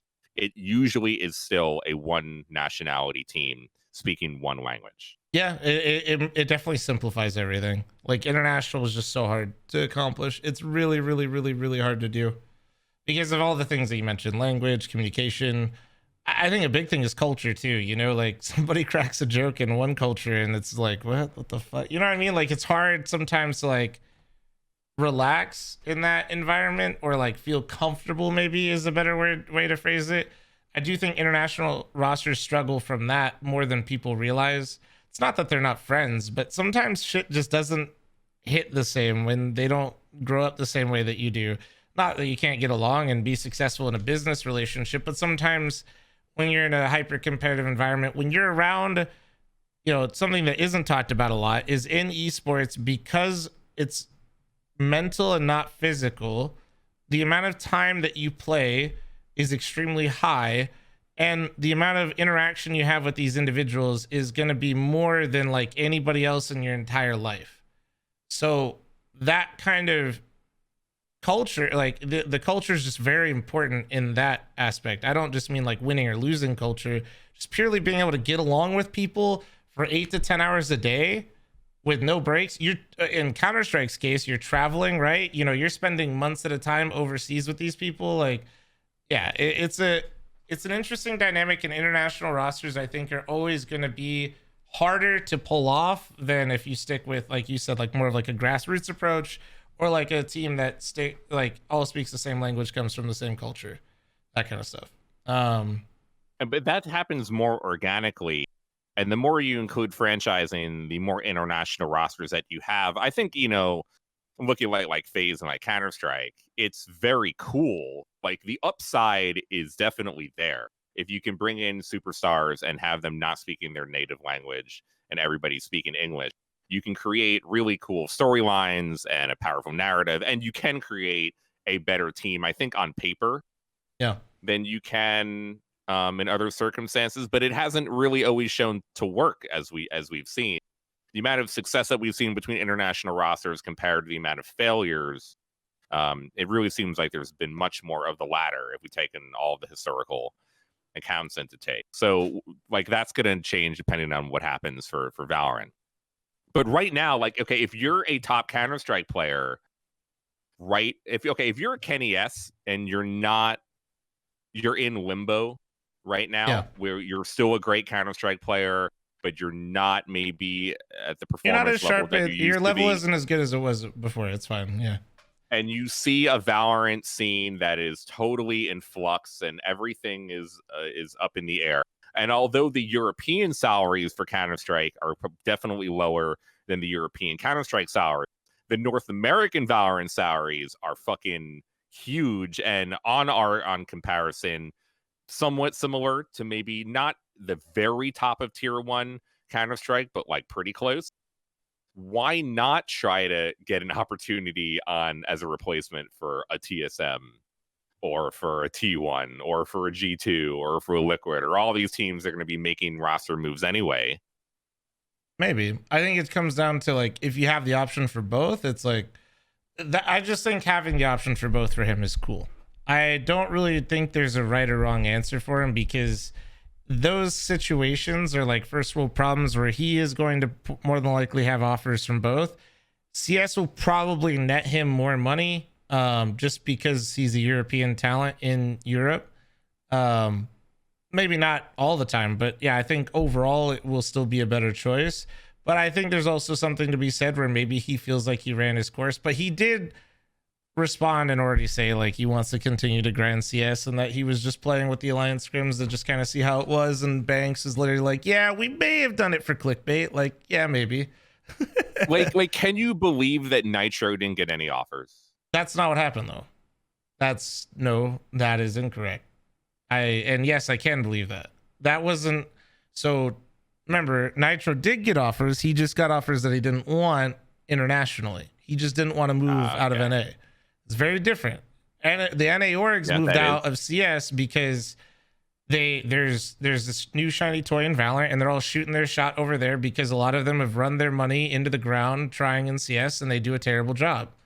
And instead of really trying at CS anymore, they're like, fuck it, we'll just go throw our money at the wall now in Valorant and see how that goes. So Nitro had a dilemma of he was too late for HenryG and C9, and he was at a point where orgs were just basically gone. They weren't, even the orgs that were still there, like Gen G and a couple others, they weren't willing to make roster moves because they were unsure of their own individual future and where they wanted to start throwing their money around the next year.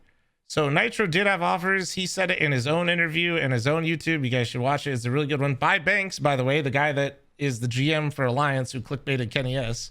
It was a very, very good interview. He talked about having international offers, and his domestic offers were tier 2 teams, which, because like I said, the tier 1 orgs were basically foot out the door already while having their teams. So no, Nitro did have offers, just not the ones that he wanted. And I don't think it was because people thought he was bad. It's just because people, like, there's just nobody to pay him. There's nobody there to pay him. That's it. Like, he's a grown-ass man. Like, he's got bills, he's got life to live, so he's got to go do what's best for him. Valorant was the clear option in that choice. Without Kenny's is not nearly so night and day. It is much easier for North American players to make a decision here. Yeah, well, there's no option in NA, really. Yeah.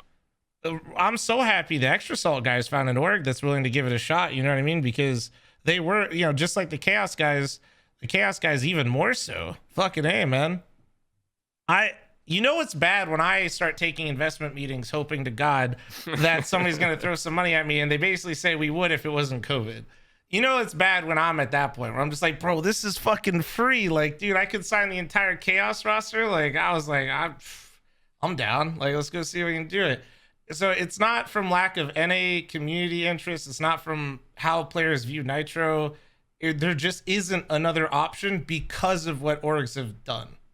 Right? It's not like there's just no option because of the organizations themselves. Then you could go into the whole situation where ESL basically burned all the orgs and blew up all the trust.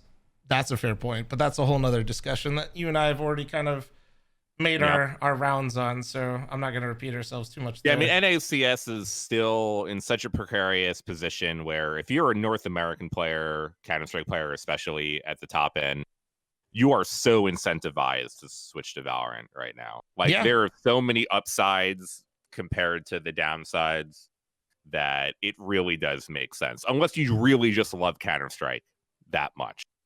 Yeah, and I think Ethan was in a similar spot, to be honest with you. I think Ethan, who the fuck is going to sign Ethan, bro, if he wants to live in NA? Nobody. If you're getting dropped from EG or Liquid like he was, you do not have another option. That is it. If you don't want to go live in the EU, you have no other option right now. That's it. EG or Liquid. So it's not even a like choice. That's where you have to go. And then the thing that I get pissed off with the CS community is like they all want you to work for peanuts when these guys are like 24, 25 living their life. They have like fucking bills. They got adult responsibilities. And the CS community is like, dude, I can't believe Ethan would go to Valorant for the bag when he got dropped from his team. Dude, I would scrape my nuts across the sand for like just to try to play at that level. It's just like, fuck. It's so exhausting. Like, people don't realize that here's what happened, guys. Like, summed up in a nutshell for CS for North American Counter-Strike. Orgs got burned. New shiny toy came out. New shiny toy is Riot, which has a very... People are picking the developer / the system, not really necessarily the game. Not saying Valorant's bad. For sure. That's just what people are doing in North America. That is, and players don't get a choice.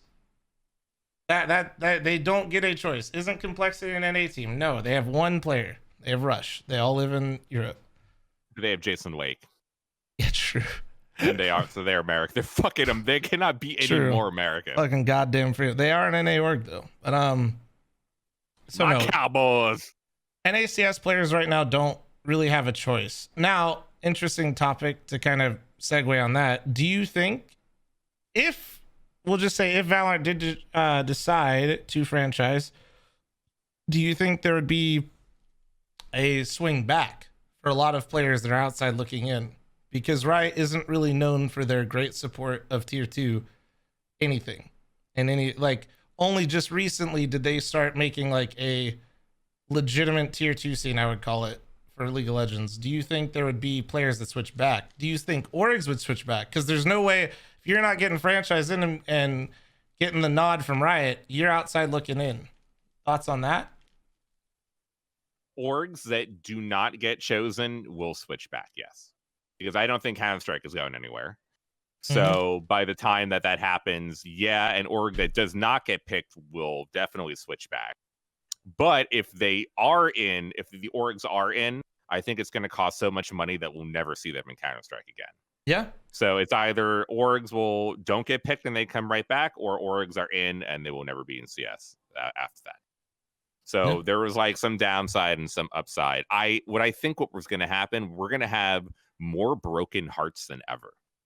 Oh, because absolutely. In Overwatch, when players try to get an Overwatch League and failed or succeeded, while a lot of them came from TF2, and that was kind of the main breeding ground for the early top NA/EU talent to get into Overwatch League Season 1, the TF2 talent pool is nowhere near as big as a CSGO talent pool.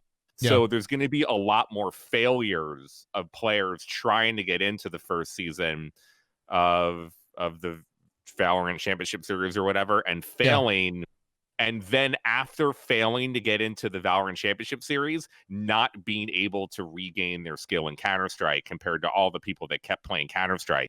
And then they're going to fail a second time going back to CS. I think it's going to be really fucking hard for the people that commit from switching to CS to Valorant and then barely not making it and then trying to come back to CS to all the people that kept playing CS.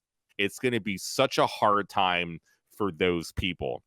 Either I think you need to switch to Valorant and fucking cross your fingers and hope that you make it, or you just need to try to stick it out playing CS. And if you're from NA, that means probably moving to Europe and upending your entire fucking life, which is going back to your other point of why it's so hard to do things. Not only is it like, in general, if you're not 16 or 17, you need to like make money and pay rent and pay your bills and like live your life and whatnot. You can't just practice and play games and try to get hope for a sponsorship. But now during COVID, if you want to be a top level contender in CS, you have to move to Europe. So not only do you have to think about like, you know, providing for yourself, you really literally have to move and love the game so much that you're going to leave your girlfriend or your family or whatever and can compete at a high level, which is why a lot of players are opting to switch to Valorant because they don't want to fucking deal with that bullshit. That's not like, oh, I'm just going to I'm going to fucking EU, boys. Here we go. Just drop a fucking, I was just curious what you thought about that. What else do you want to talk about overall? I mean, like, I remember Sponge, I think, you know, calling players bitches for, you know, not moving to Europe and living the dream. And like, I understand on one way that this is a job, okay, and these are professional players, and if we're thinking about this as a sport, especially the tier 1 players are getting paid quite well to play video games professionally, and this shouldn't be lost on anyone in our community. We are all very fortunate to be doing what we do, and we all love our industry, and we all understand that playing games as like a pro player is something a very small amount of people can do, and it's fun to do and all that, but it is still a job. And we are not getting, and no one is getting paid near as much as they are professional athletes, because the esports industry, as you said, is 7 fucking years old and can't draw inside the lines right just yet. And we are not as big as sports. And to try to like pin this on players who don't want to move their entire lives to a different country and set everything up for what may be failure and then sent back home with much less than they had, those are not fucking bitches. Those are called rational human beings looking out for their future. I mean, like, Sponge just comes from a perspective where, first off, he's jaded boomer, where like when he was competing, he was competing for free, right? Like, let's actually, you know, I agree with your take. I think but I also agree with Sponge's sentiment. Like, I hate that, like, I'm taking the cop out where like I think you're both right. Like I just think that from Sponge's perspective though, he's just coming from a time where, bro, like that man went to a LAN and he won it and he lost money. You know what I mean? Like, and he did uproot his life and he did move out of his home and his culture, and he does live somewhere else to pursue his dream in casting and being one of the best casters out there as he is. And I do think that like that's just where he's coming from, because he has done that. Like that wasn't just him pleading with players and trying to have them realize their opportunity that they have, because he is right. A lot of players take for granted what they have without realizing how like lucky they are, or like where things kind of like how they've developed and where things come from. But as you also said, a lot of these guys are really young. Like trying to tell a kid to uproot his life when he's like 18, 19, 20, anytime, like it's, you know, oh, when was the first time you moved out of the house? Oh, I moved to Europe. Like, yeah, that's not a normal thing, even if you're super lucky and competing in CS or whatever game it might be. I just think that also from his perspective, I get it, because he's literally done. He is allowed to say that because he doesn't just talk. He walks the walk. You know what I mean? He has done exactly what he's asking the players to do. So he's one of the very few people that, in my mind, is even allowed to say that kind of shit, because he actually has done it. It's not, so I think you're just both right. In your own light and vein, it just depends. No, he has done it. He's walked the walk. He's fucking in Australia. That scene has been getting shit on from all types of ways. They don't have nearly as much money as the rest of the world, that he has to fly 3,000 miles to play every single tournament of his life. I totally get that. But look, I've been in this for 20 years. In my world of media and journalism and content creation on the internet, I fucking created content for pennies, for nothing, because I loved Quake, because I loved gaming, because I loved esports. I just did it for the love of it, because I always have been in this community and I wanted to see it thrive and I wanted to see it succeed. So we have the same argument and discussion around like internships and unpaid internships and how, you know, people should be working for free, and it is fucking bullshit. So like I understand Sponge's comments, but I've lived the same life that he did. And didn't. No, but there's no like thing. I worked so hard and I did all that shit for free, and you know, having to create all this content and live the life so that you people who are young don't have to do that shit now. And it's not to try to sound virtuous, because I'm not, you know, I definitely don't feel like, oh, I did it all for you guys. But I mean, sort of. Like we all like worked at esports. We're all the old men, the boomers of esports. We all worked for free, and we all tried to help build this scene and community so that people could make several $1 million a year off of esports contracts. And you can make full-time living streaming or content creation now. You don't have to work for free anymore. You don't have to intern for free. You don't have to upend your life for $500 a month or whatever to try to make your dream happen. Is that we have tried to make the scene professional enough where you have options and you don't have to do and go down that road. So I understand what he's saying. I just think that we did all this to try to make it easier on people, not make people live through our own experiences beforehand. We fucking walked up 5 miles in the snow uphill with fucking rocks on our back. No, I think that's a very good way to look at it, to be honest with you. I think that's a very fair take on that whole situation. Just like student debt. Like there are people who, because they had to pay, you know, 50 grand in student debt and pay back all those years, they don't want other people's student debt to be eliminated. Like, motherfucker, just because you had those problems doesn't mean that everyone else in the country has to also deal with the same bullshit that you did. The goal should be to make it easier for everybody, not just because you individually had the same sacrifice that you had to make. You should understand, based on your own personal sacrifice, how much hurt everyone else has to go through, and not want the same thing for everybody else. And that is why you are fighting for the good for everybody, not just so because you went through tough problems, everyone else should have to deal with the same bullshit. Careful, you got to be careful. We're back on the rules again. We're back on the rules.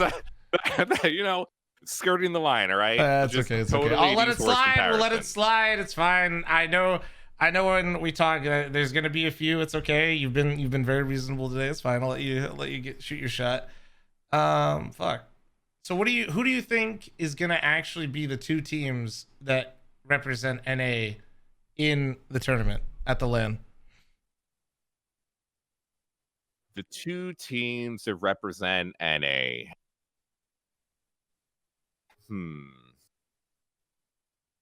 Like, I feel like Sentinels and Envy are, like, off the top of my head, maybe the two teams with the best shot. But Envy I have to gets be slept honest, on hard, man.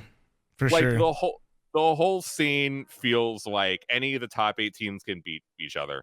Yeah, and that that's why I was curious. nothing really matters, and that these results don't mean shit. I also think that NA is behind on the meta as fucking usual. I really feel like the meta right now, the best meta, especially when I've been looking at Korea and some of Europe, is to play single duelist. And NA and Brazil, who I think is also the top 3 region right now, they're both playing like double duelist. Right? Like 2 or 3. I've seen 3 some of the times, right? Or no, am I crazy? That's fucking yeah. TSM was playing triple duelist at the beginning of the year, and that's out. But I never fucking liked that. Like, they were actually winning with triple duelist, and I always thought it was really fucking stupid. And it is fucking stupid. But some of the changes have happened where, like, Breach is so fucking good right now, and Sky is actually really so good. But NA teams are still stuck in this double duelist type of meta. And I think that's going to hurt them if they continue that into the first LAN. Watching, and this is kind of what it goes back to our original point of, like, the scene being smaller overall. I think when I watched a lot of the players play Breach, the few that did on NA, they just look so non-impactful based on, I'm not even saying that it makes it bad. I just think that it's why you need the LAN, because you have so many different styles. I don't know which one is better. I agree with you. If you focus more on who has better ability usage, the couple, I have not watched that much Valorant, so I'm going to put that little asterisk there. I'm not going to pretend like I'm an expert, but what I did watch is in EU, the game seemed a little bit more just utility based, kind of like what you're saying with just by who they pick. Like, it looked way more ability oriented and a bit more all in, we'll say. Maybe that's not the right way to phrase it, where NA looks a little bit more like Counter-Strike in a lot of ways, where they don't default every round, but they have like defaults. They kind of go into like standard map control. Yeah, it's fucking dumb. Yeah, then it's fucking... like, so, but we also don't know which one's better, right? So that would be my only, that's kind of, I think, you being your background, the games that you enjoy and where you focus things on, let's be blunt, like, I think you're going to focus far more on the utility of the game and the abilities, which might be better, but we also don't know until we see them play and we see the styles clash. That'll make it exciting too. You asked me, like, what team. No, I know I asked you. I'm just saying, like, I think you're right, but I also think that you already are saying, from your opinion, I'm just playing devil's advocate, that you think that EU is essentially going to be better because they focus more on abilities, and NA does not. And I'm saying, I think that's fair. I just don't. We won't know until then. That's all. I actually think that the Brazilian teams are better at playing our own game of double duelist. I have not seen a single fucking super high aggression, and the aim for the Brazilian players is fucking sick. Yeah. Yeah, they have a NW Zera. They have another Zera in Brazil, and he is like the best Brazilian player. I don't know how to pronounce his name. NA players, when they see Zera at the end of it, Monkas, dude, just fucking, not again, man, not again. The jumping double. I think it's Mal Zera. He literally is the best player in Brazil, and I would take him over every player in North America in terms of, like, raw aim, strictly duelist base. So I would actually pick Brazil over the North American teams in terms of our play.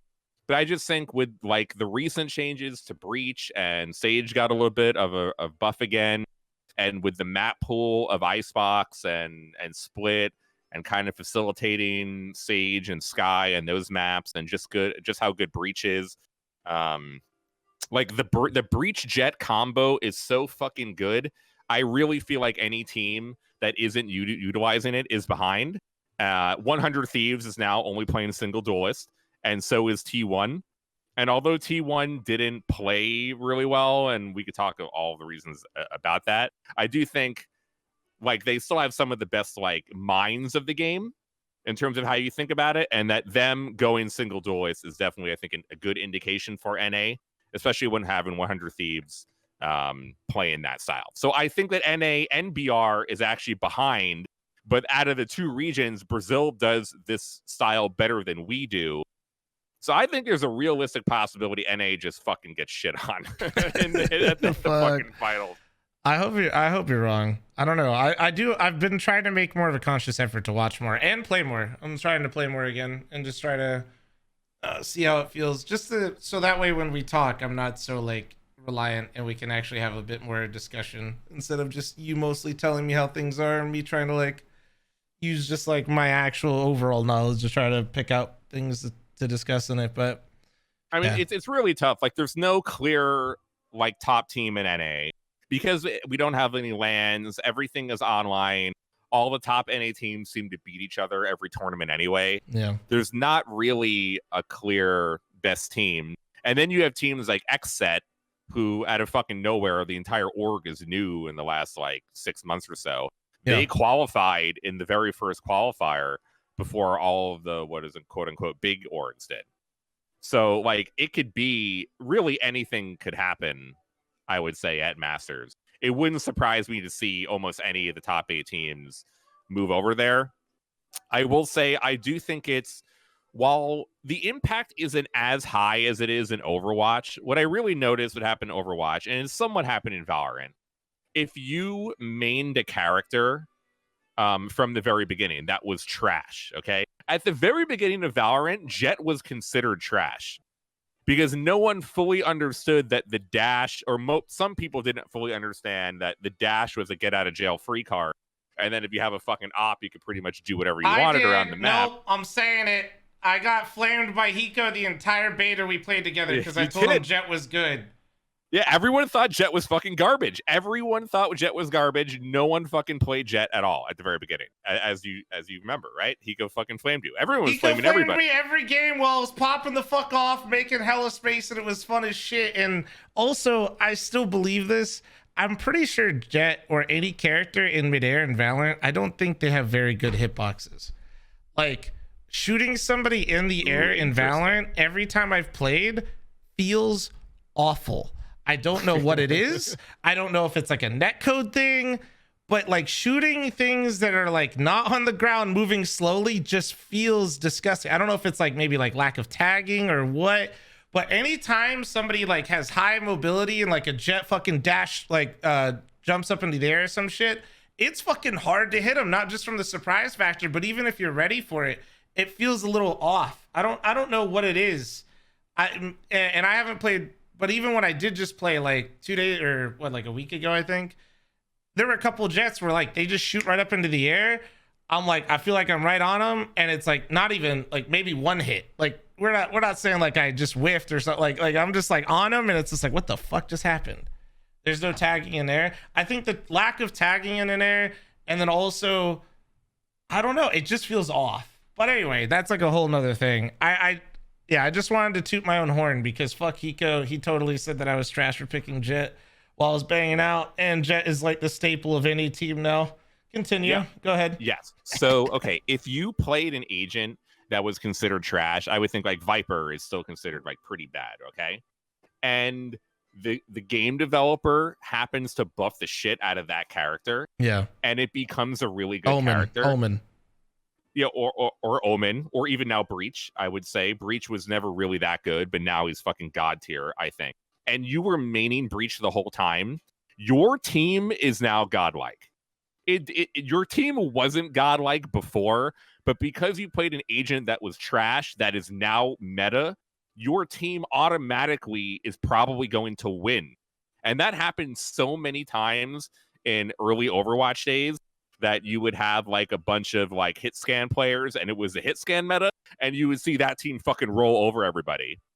But when the meta changed to like a tank meta, or you had even projectile DPS, that team was fucking trash, because they're, especially early on in the game, you didn't have people proficient enough on enough agents or enough heroes. That's also becoming a problem in Valorant, where you have people only playing a certain agent like or two. Yeah, like and two. if those agents become garbage and not meta, your team is in a really bad spot. Yep. And if you don't have people that are versatile enough, or you're not playing an agent that's been meta the whole time, like I think Sova players have been in a very good position since the beginning of the game. Sova has been a must-pick hero. Well, it's wall hacks, bro. The entire time. Sova's never gonna be bad really until he gets some type of nerf. You can shoot wall hacks anywhere onto the map. Like, yeah, it's a staple. It will never go away unless they make somebody better or nerf that mechanic somehow. Which, yeah, either if Sova you do that, then you completely remove it, right? Like, then you're just changing the character entirely. So I don't see Sova ever going away until they just make a character that's stronger, which will be awful and probably feel really rough for a while. Because you have that thing where if you're a Sova main, you're probably fucking sick, and you could be picked up for any team. Your value is going to stay really high, and you can create very big impact for your team to win. And the flip side, if you were a Sage main at the beginning of the game, which was needed for every team because Sage was the best overpowered agent at the beginning of Valorant, and then they made her garbage and trash, and you could not play her, I think that was probably part of the problem with G2 early on. I forget what was it, David that was a Sage main? On G2? I can't even name the G2 roster outside of like Mixwell. I can't even tell you. Pit 2. And then who else is on the team? I don't even know. David P. There you go. Yeah, I think it was David P. And then there were a few other teams too. If you played Sage only at the very beginning, and then when Sage became trash, it was really fucking hard for some people to switch over to different agents because they didn't know what to do anymore. Yeah. And if you really don't have the versatility to play a lot of different agents, you're going to be fucked. But right now, if you played a shitty agent that's really good, you could become a top team. So if in 2 months the meta doesn't change, I think it's going to be really hard for NA. If for some reason that Breach gets nerfed and that Duelists become really good, and like Reyna or Phoenix gets a buff, which I don't think is going to happen, honestly, then NA becomes really good again. And I think we'll probably see a lot of that in Valorant. Well, Reyna's hard to buff because she's still the casual stomper. But you can't also make her any stronger in... like, if you buff her, it's going to make her maybe more viable in competitive play and even worse for your casual player. Make sense? Yeah? Yeah. Yeah, I'm just looking for feedback because I literally can't see anything right now. My whole Reyna, they did make some changes to Reyna, I think, to address this specifically. It hasn't really moved her pick rate in pro play too much. It has a little bit because of its comparison to Breach. I really think that one duelist is the way to go right now. Either you play with Jett or you play with Raze. Raze has such good movement and utility and just ability to do things, especially on some maps like Bind, that there's no reason not to play her. And then Jett still has dash. And if you want a flash character, you may as well play Breach or Skye.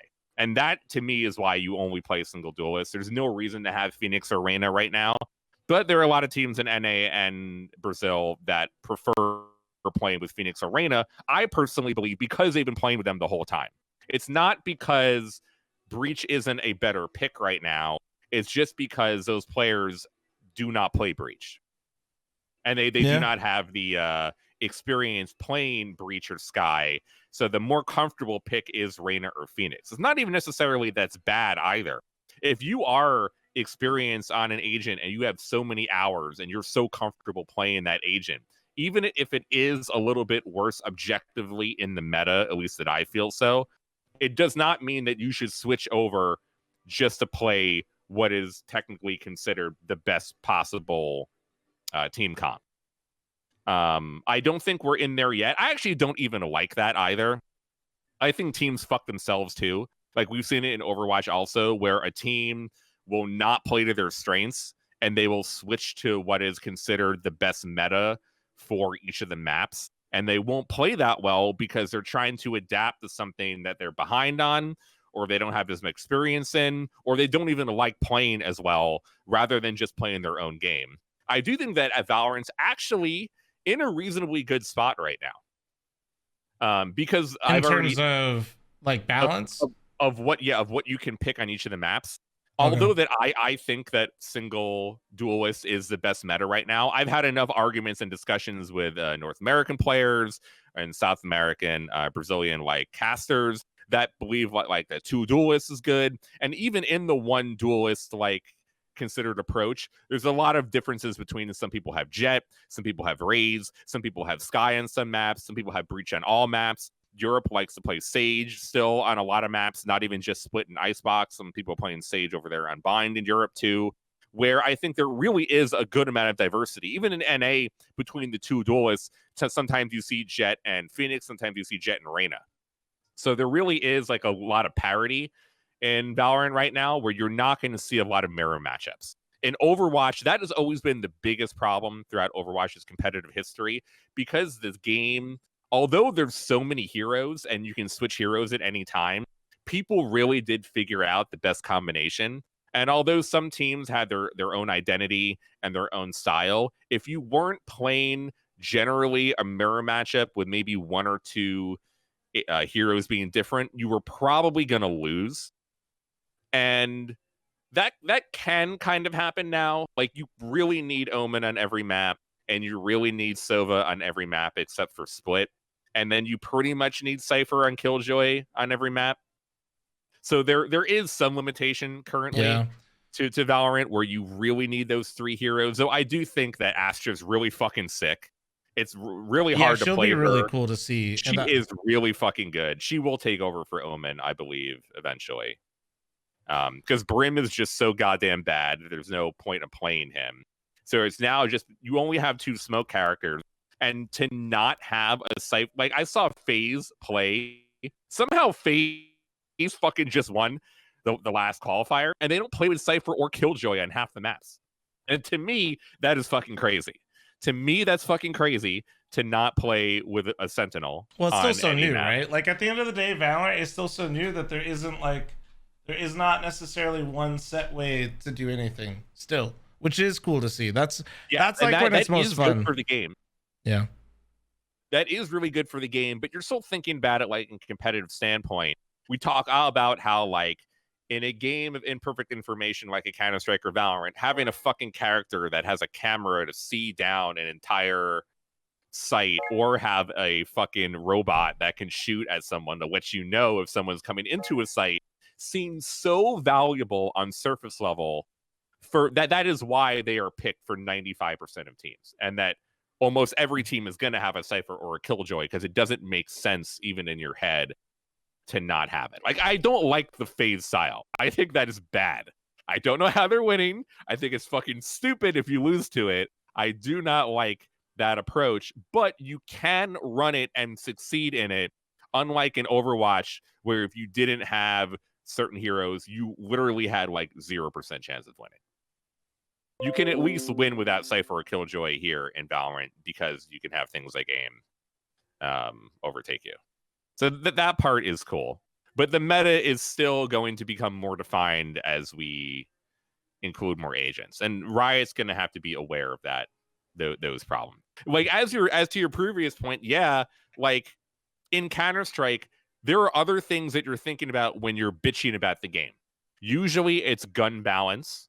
And usually it revolves around gun balance. Usually it's gun balance and gun meta. And I think number two is probably maps. Yes, map balance and changes to the maps. In Valorant, you have the same bullshit of gun balance. Like right fucking now, the Bucky and the Judge is fucking ridiculous.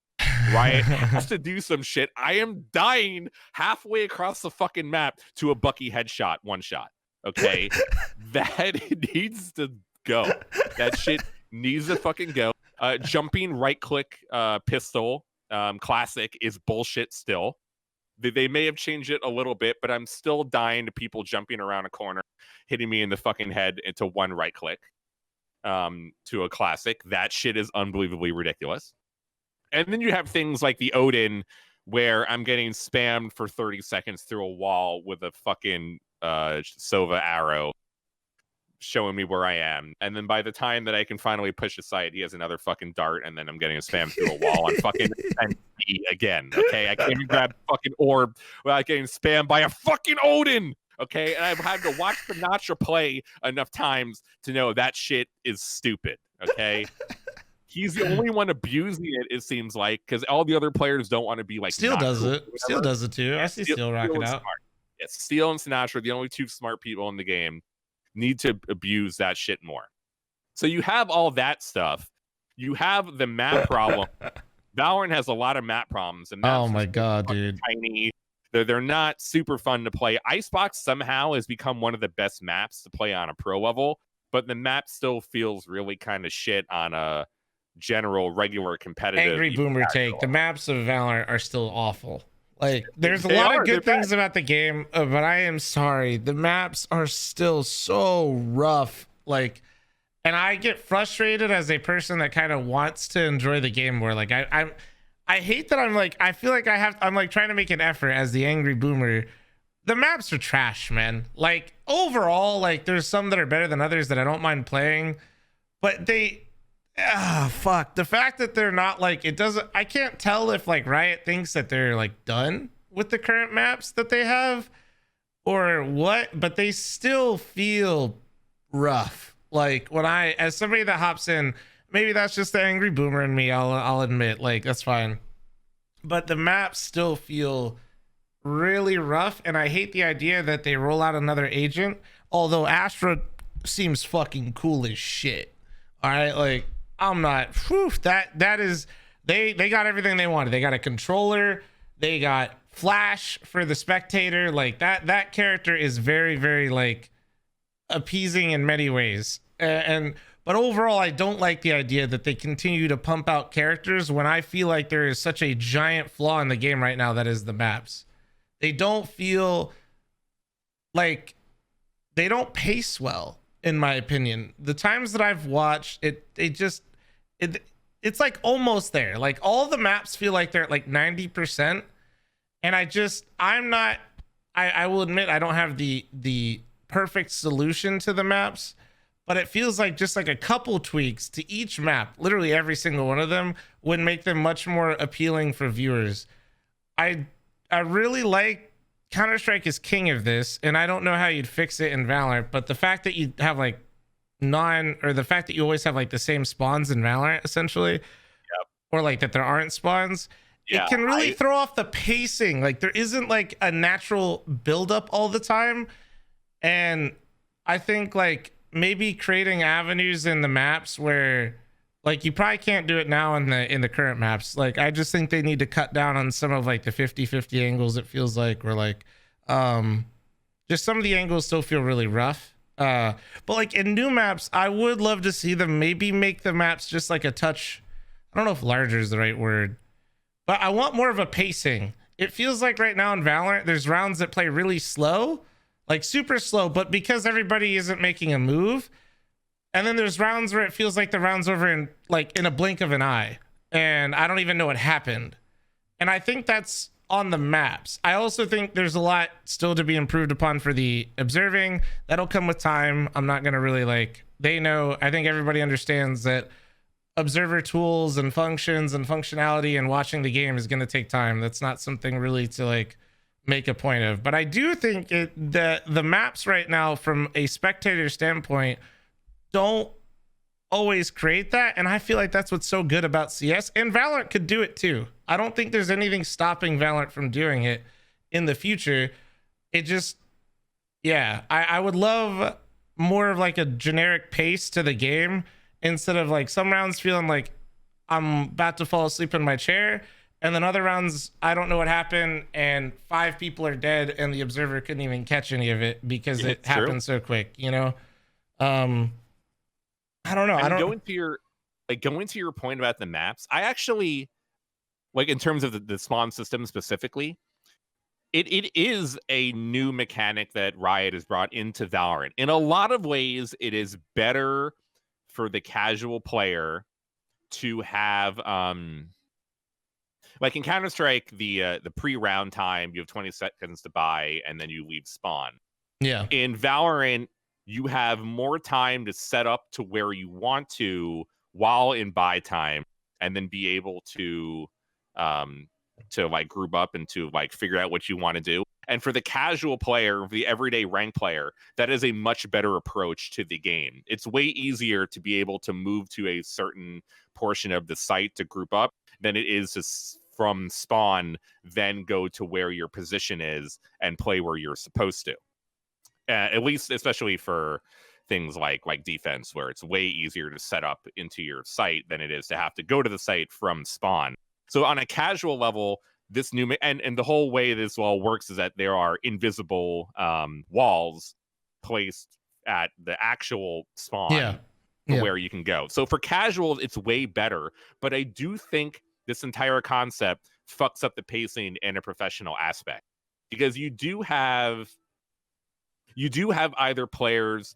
It's like it's basically just two doors on every single map.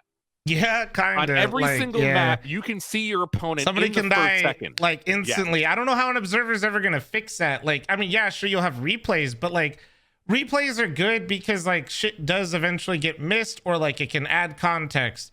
But you shouldn't have to rely on it, right? Like to just constantly find the action that you did miss. And yeah, like for instance, right, like Ascent, a guy could push for the orb, and you could have a battle near the orb, and a guy could do like a raise ult through the window at B, right? Or maybe I'm flip-flopping the names, but like as an observer, how are you supposed to catch both, right? Like, and sure, you'll get a replay, but it really disconnects the spectator from the game, in my opinion, right? Like I don't know, it doesn't feel good when it just feels like you need the replay to see what's going on. The replay is meant to enhance and like and to add on, not to substitute. And that is as a spectator going forward, I really dislike that. I don't, and like I said, I am CS, like that's fine, I understand that, but I don't know, I don't think that's a crazy take to say that I think that kind of pacing for the professional scene is not a good one long term. And if they could maybe like in the future maps, maybe have like a larger gap somehow, or like create like more of like a middle ground where like it's not many 50-50 angles, but like a scenario where as an observer and as you're watching the game, you can predict a little bit better what's going to happen at the start of the round, instead of everybody against an invisible wall and you just have to guess right at who's going to take the first peek to see what's going on. I would imagine it's impossible for an observer, and without replay, it makes it completely, it's just gone into the abyss. It just doesn't exist anymore. I will definitely fix the spectator issue, but I do think that's generally going to be a problem. It's also like, I feel like, especially with all the abilities in the game and how much utility that you have, in some ways you have less utility than at least for now, because you don't have max 10 flashes, 5 smokes, 5 mollies. So in some ways you have less utility, but in other ways, because your utilities are on cooldown, you technically have more sometimes, especially when you have like Sova, you at least have like 3 darts every round, and you have, you have a lot of shit going on. So because the spawns are so close together and you can see an enemy on every map in every angle in the first 1 second, basically every map, every angle, you can see the enemy within the first 2 seconds, except for like Icebox. To take Heaven, you actually have to walk up, and it takes you like 4 seconds before you see the enemy. But you see mid in the first 1 second. You see the B player on B long the first minute, second and a half. You don't have to spend as much utility getting map control. You don't really have to spend because everybody's got a set spawn, so you know exactly where they can and can't be. There's no variance in where they can and can't be. I think that does fuck up the pacing of the game. I think the lack of having to take map control makes people more static, and it slows things down a lot, or it makes people really fast push, and then that is really difficult to figure out what the fuck is happening. There's no build up, man. It's just all, like the strats aren't necessarily all or nothing all the time, but the way the team moves is like very abrupt and just like as a spectator, it just feels like there's nothing and it goes 0 to 100 and then it's going, which is like fine. How do you make an overpass in Valorant? I don't think it's possible. Yeah, well, like then you run into the problem of like if you do what I'm talking about, where like maybe on the maps you focus on maybe like elongating the time that you see one another, you run into the problem of like, yeah, there might be variance of spawn, which there isn't enough utility in the game. That's like because characters are so set in how they play in the game, it makes it very hard to do different things on the map because only certain players are going to be able to clear certain things or do certain things really. So I don't know. It's going to be a really tough problem to solve, actually. That is one. I think Valorant has a lot of positives, but I really do, the more I watch it and the more they add to it, I think it's going to be, they're going to not necessarily run into, like, I'm not saying it's going to die or something. I think it's going to be like an Overwatch problem down the line where it just, the observing of the game makes it harder to appreciate as a spectator. I think the way you get around that is exactly what they did in League of Legends, where the game just becomes so massive that the lack of like watching a MOBA, right, is really hard to do. But if everybody's played the MOBA, like League of Legends, it's so fucking huge that anybody can now pretty much, if you're a gamer, you've probably dabbled in League once or twice and you understand like kind of what's happening. In Valorant, I see that problem where like if they don't get the player base to like a kind of like, we'll just say like a critical spot where like enough people played it to understand everything going on, they're just going to keep adding and pumping more agents in, and the pacing is going to feel like you kind of get lost in the sauce like a MOBA.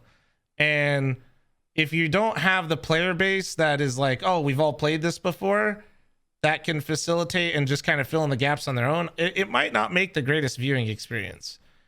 Like, I would argue that the way I see it right now, I still think for a esport to like the general public, we'll just say, not that it really matters, but you know, I think Counter-Strike is still going to be a million times easier for people to process in a spectator view than Valorant. Yep, I think so too. And I don't know how they'll ever get around it. Like, not saying they can't. They got some really smart people over there, but that is one thing that I think is going to forever be a thorn in Valorant's side a little bit, is just how hard it might be to try to get people to comprehend what's going on if they haven't played the game for a significant amount of time.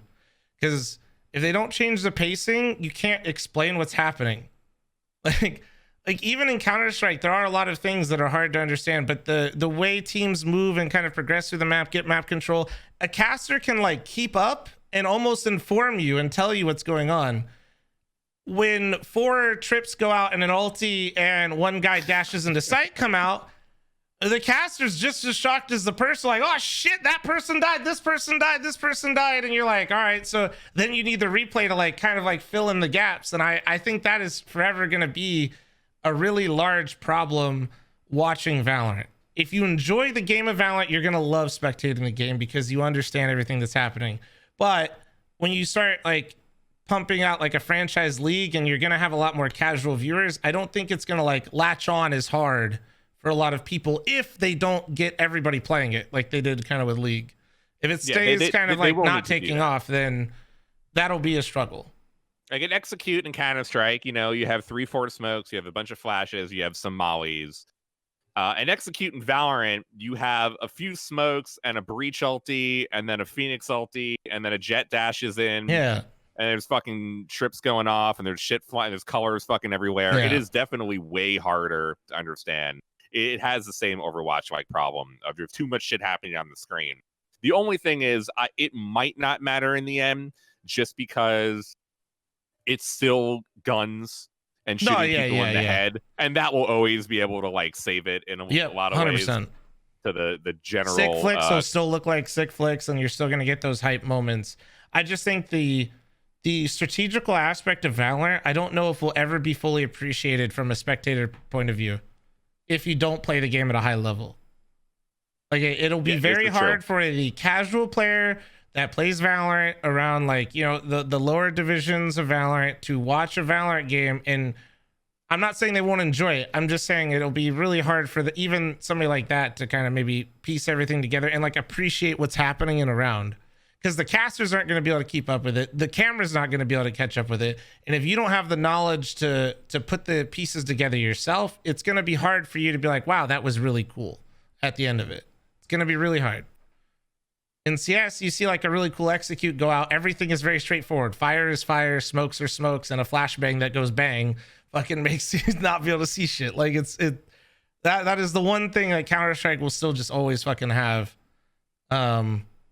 And I think that's what still makes it hard for me to watch Valorant. I also think that I need to play it more though, to start to appreciate it more at a higher level.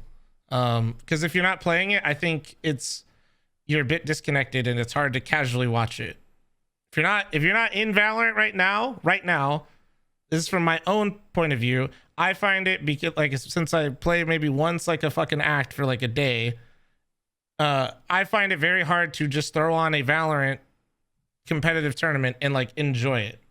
I'm watching it to try to learn and understand, but it's fucking hard, man. It's really fucking hard if you're not playing it on a consistent basis right now. Yeah, that's true. But yeah, it is definitely going to have these problems. What about from like a player standpoint, not even watching? Like is this map thing a fixable issue? Like in some ways, the game has way more things happening than Counter-Strike and way more colors flying everywhere and shit going on. And in other ways, there's literally not enough utility. Yeah, there's a lot of dead time. You don't have enough to work with, so you can't make the maps too big because you don't have enough smokes to like cut off a site. It's just you literally do not have enough shit to execute sometimes, which is why every fucking map needs to feel like claustrophobic. Well, I think that's why they're pumping out agents so much but then you get Icebox, you get the biggest map, and everyone fucking bitches. Like the entire community complains it's the worst map ever made. I don't know if it's because it's how big it is though, right? Like that map is just a clusterfuck. It's not, I've never seen somebody go, Icebox is too big of a map, it sucks. It's more like, I don't know where the fuck I'm looking. They don't have clear defined vision on that map. There's like that map just feels like three different ideas into one. There's not a clear direction, and it feels that way when you play it. It feels that way when I watch it. I don't know, like that's how I would describe the map. I don't think the size is an issue necessarily. I think it's more of lack of direction on that map. So? I mean, size always matters. Size of the scope of the map is what is giving it.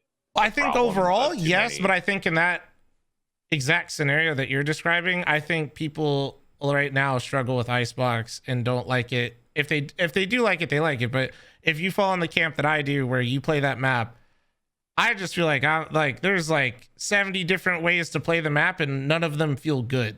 Like there's a bunch of different stuff that you can do, but all of it kind of feels like you're just kind of making it work while you play it. Maybe I got a small brain, I will admit to that, but that's how I feel when I play it. Like, I mean, I'm somewhat of a hypocrite. Inferno's always been my favorite map, and that is like by far the smallest fucking. Yeah, it's a very tight quarters map. Yeah, and not in pro play, trying to play it in like a ranked game or whatever. It's like a total shit show. But that's always been my favorite map. I mean, it creates the most hype moments because the way it plays. So, but if you go with that theory, then the maps in Valorant, maybe they're not so bad. Because if the most entertaining map in Counter-Strike is the one that's the fucking smallest, then maybe this type of style will eventually work itself out in Valorant. It just feels like that's every map. Those are all of the angles. Everything is like Split is better than it used to be. Split's way better. Wow. Split is way better. When I played that map again, I was like, it felt really nice, actually. I did not mind playing Split at all. Like they do. That's what I'm saying is I just worry that they think that they're done. And the Riot has not, at least to my knowledge, communicated a lot in terms of the map side. I think it's very obvious. They're pushing skins right now out their ass, which is a different team altogether. And then they're pushing agents out like hard. And I think the reason they're pushing agents out is I don't know. It's sexier. People like that more. it is sexier, and I also think that it distracts from the fact of what we were just talking about. If you're constantly changing the meta of what characters you have in the game, people aren't going to focus as much of the pacing of the game, because everybody's just going to be learning what the pros are doing, and that's what they're going to be focused on. If you take the focus out of like the actual rounds themselves and more about like the composition and look at that, like you know, having all that dead time and stuff, you're not as concerned about it when Astra's in the game, because she's brand new and you want to see what the fuck Astra's going to do in this composition. And I think that might be like their long-term solution, is like, you just pump out enough characters that you change the meta all the time.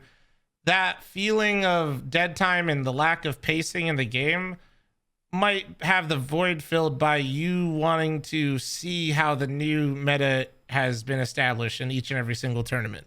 Makes it awful for the players. They're going to hate it, but I think that might be a good way to kind of solve that problem, because you can't change the barriers, and I don't really think you can make the maps too much larger just because of lack of utility across the board on all characters, because you're defined within your role. So pumping out agents might be a good solution to maybe fix that for like a casual viewer like myself. Like I would be super excited to see a match right now, not because I really want to see Valorant, but because I want to see how Astra plays, you know? And if they always have something like that, or they tweak a character and before a tournament, or not like right before like a Fortnite moment, but you know what I mean, at the start of an act, and you get to see how that character develops within that act. Yeah, like I think that's a good way to get around it. Kind of like a band-aid, but it could work. It's easier for people to learn agents than it is to learn maps. Dude, Icebox has been out for 2 months and people are still dodging my games. Oh yeah, I fucking clap every time I play and somebody dodges Icebox. I'm like, that's my hero. But then I get bind for the 5th time and I'm like, fuck. That is probably the worst map in the game. I actually like bind, but I play it all the time, so it's just kind of like bind is like Mirage of that game for me now, where I don't mind playing it as long as I don't have to play it 4 times in a row. I actually like the shitty maps because I love playing CT and defense in Counter-Strike and Valorant. I love all the really CT stupid sided maps where you just can lock people down, even though those are probably the worst maps. I know what you mean. Like, there's something satisfying too, like in both ways. There's something satisfying about completely shutting somebody down on your defense, but also simultaneously going on your offense, knowing all the chips are stacked against you and like making things work as well. There's something to be said about how awful Nuke used to be in Counter-Strike. It was dog shit. It was like 13-2 CT side halves, and it was the worst map in the pool. But fucking A, if I got 5 rounds on that T side, my dick was through the fucking table. And I was just like, oh, this is insane. I'm the greatest Counter-Strike player to ever fucking play. I got 5 rounds on Nuke. So, like, I get it. Like, when you're playing those kinds of maps, objectively, they're shit. But it can be really fun to play. You know, like, that's just how it is. Yeah, I'm an old man, too. I love defense. Defense first, always. Defense wins championships. Yep. Yep, until all my team pushes every round. Yeah, true. Then we lose championships. Yeah. We don't get to the typical NA. You want to wrap it up there, though? I think that's a good little spot to wrap it up. I think we've been ranting long enough. Yeah, sure. This has been fun. I know. I'm gonna be honest. Just between my capture card and I really gotta piss, and I don't want to. We could probably talk forever. So, this was fun. Fucking huge. If you guys enjoyed it, you know, just like let me know in chat or just tweet at us. That's kind of nice. It's always nice to get that positive, you know, reinforcement going on. Only PMA in this on this Yeah, this is totally not a podcast. I don't know what the fuck this is, but it's fun and I enjoy it quite a bit.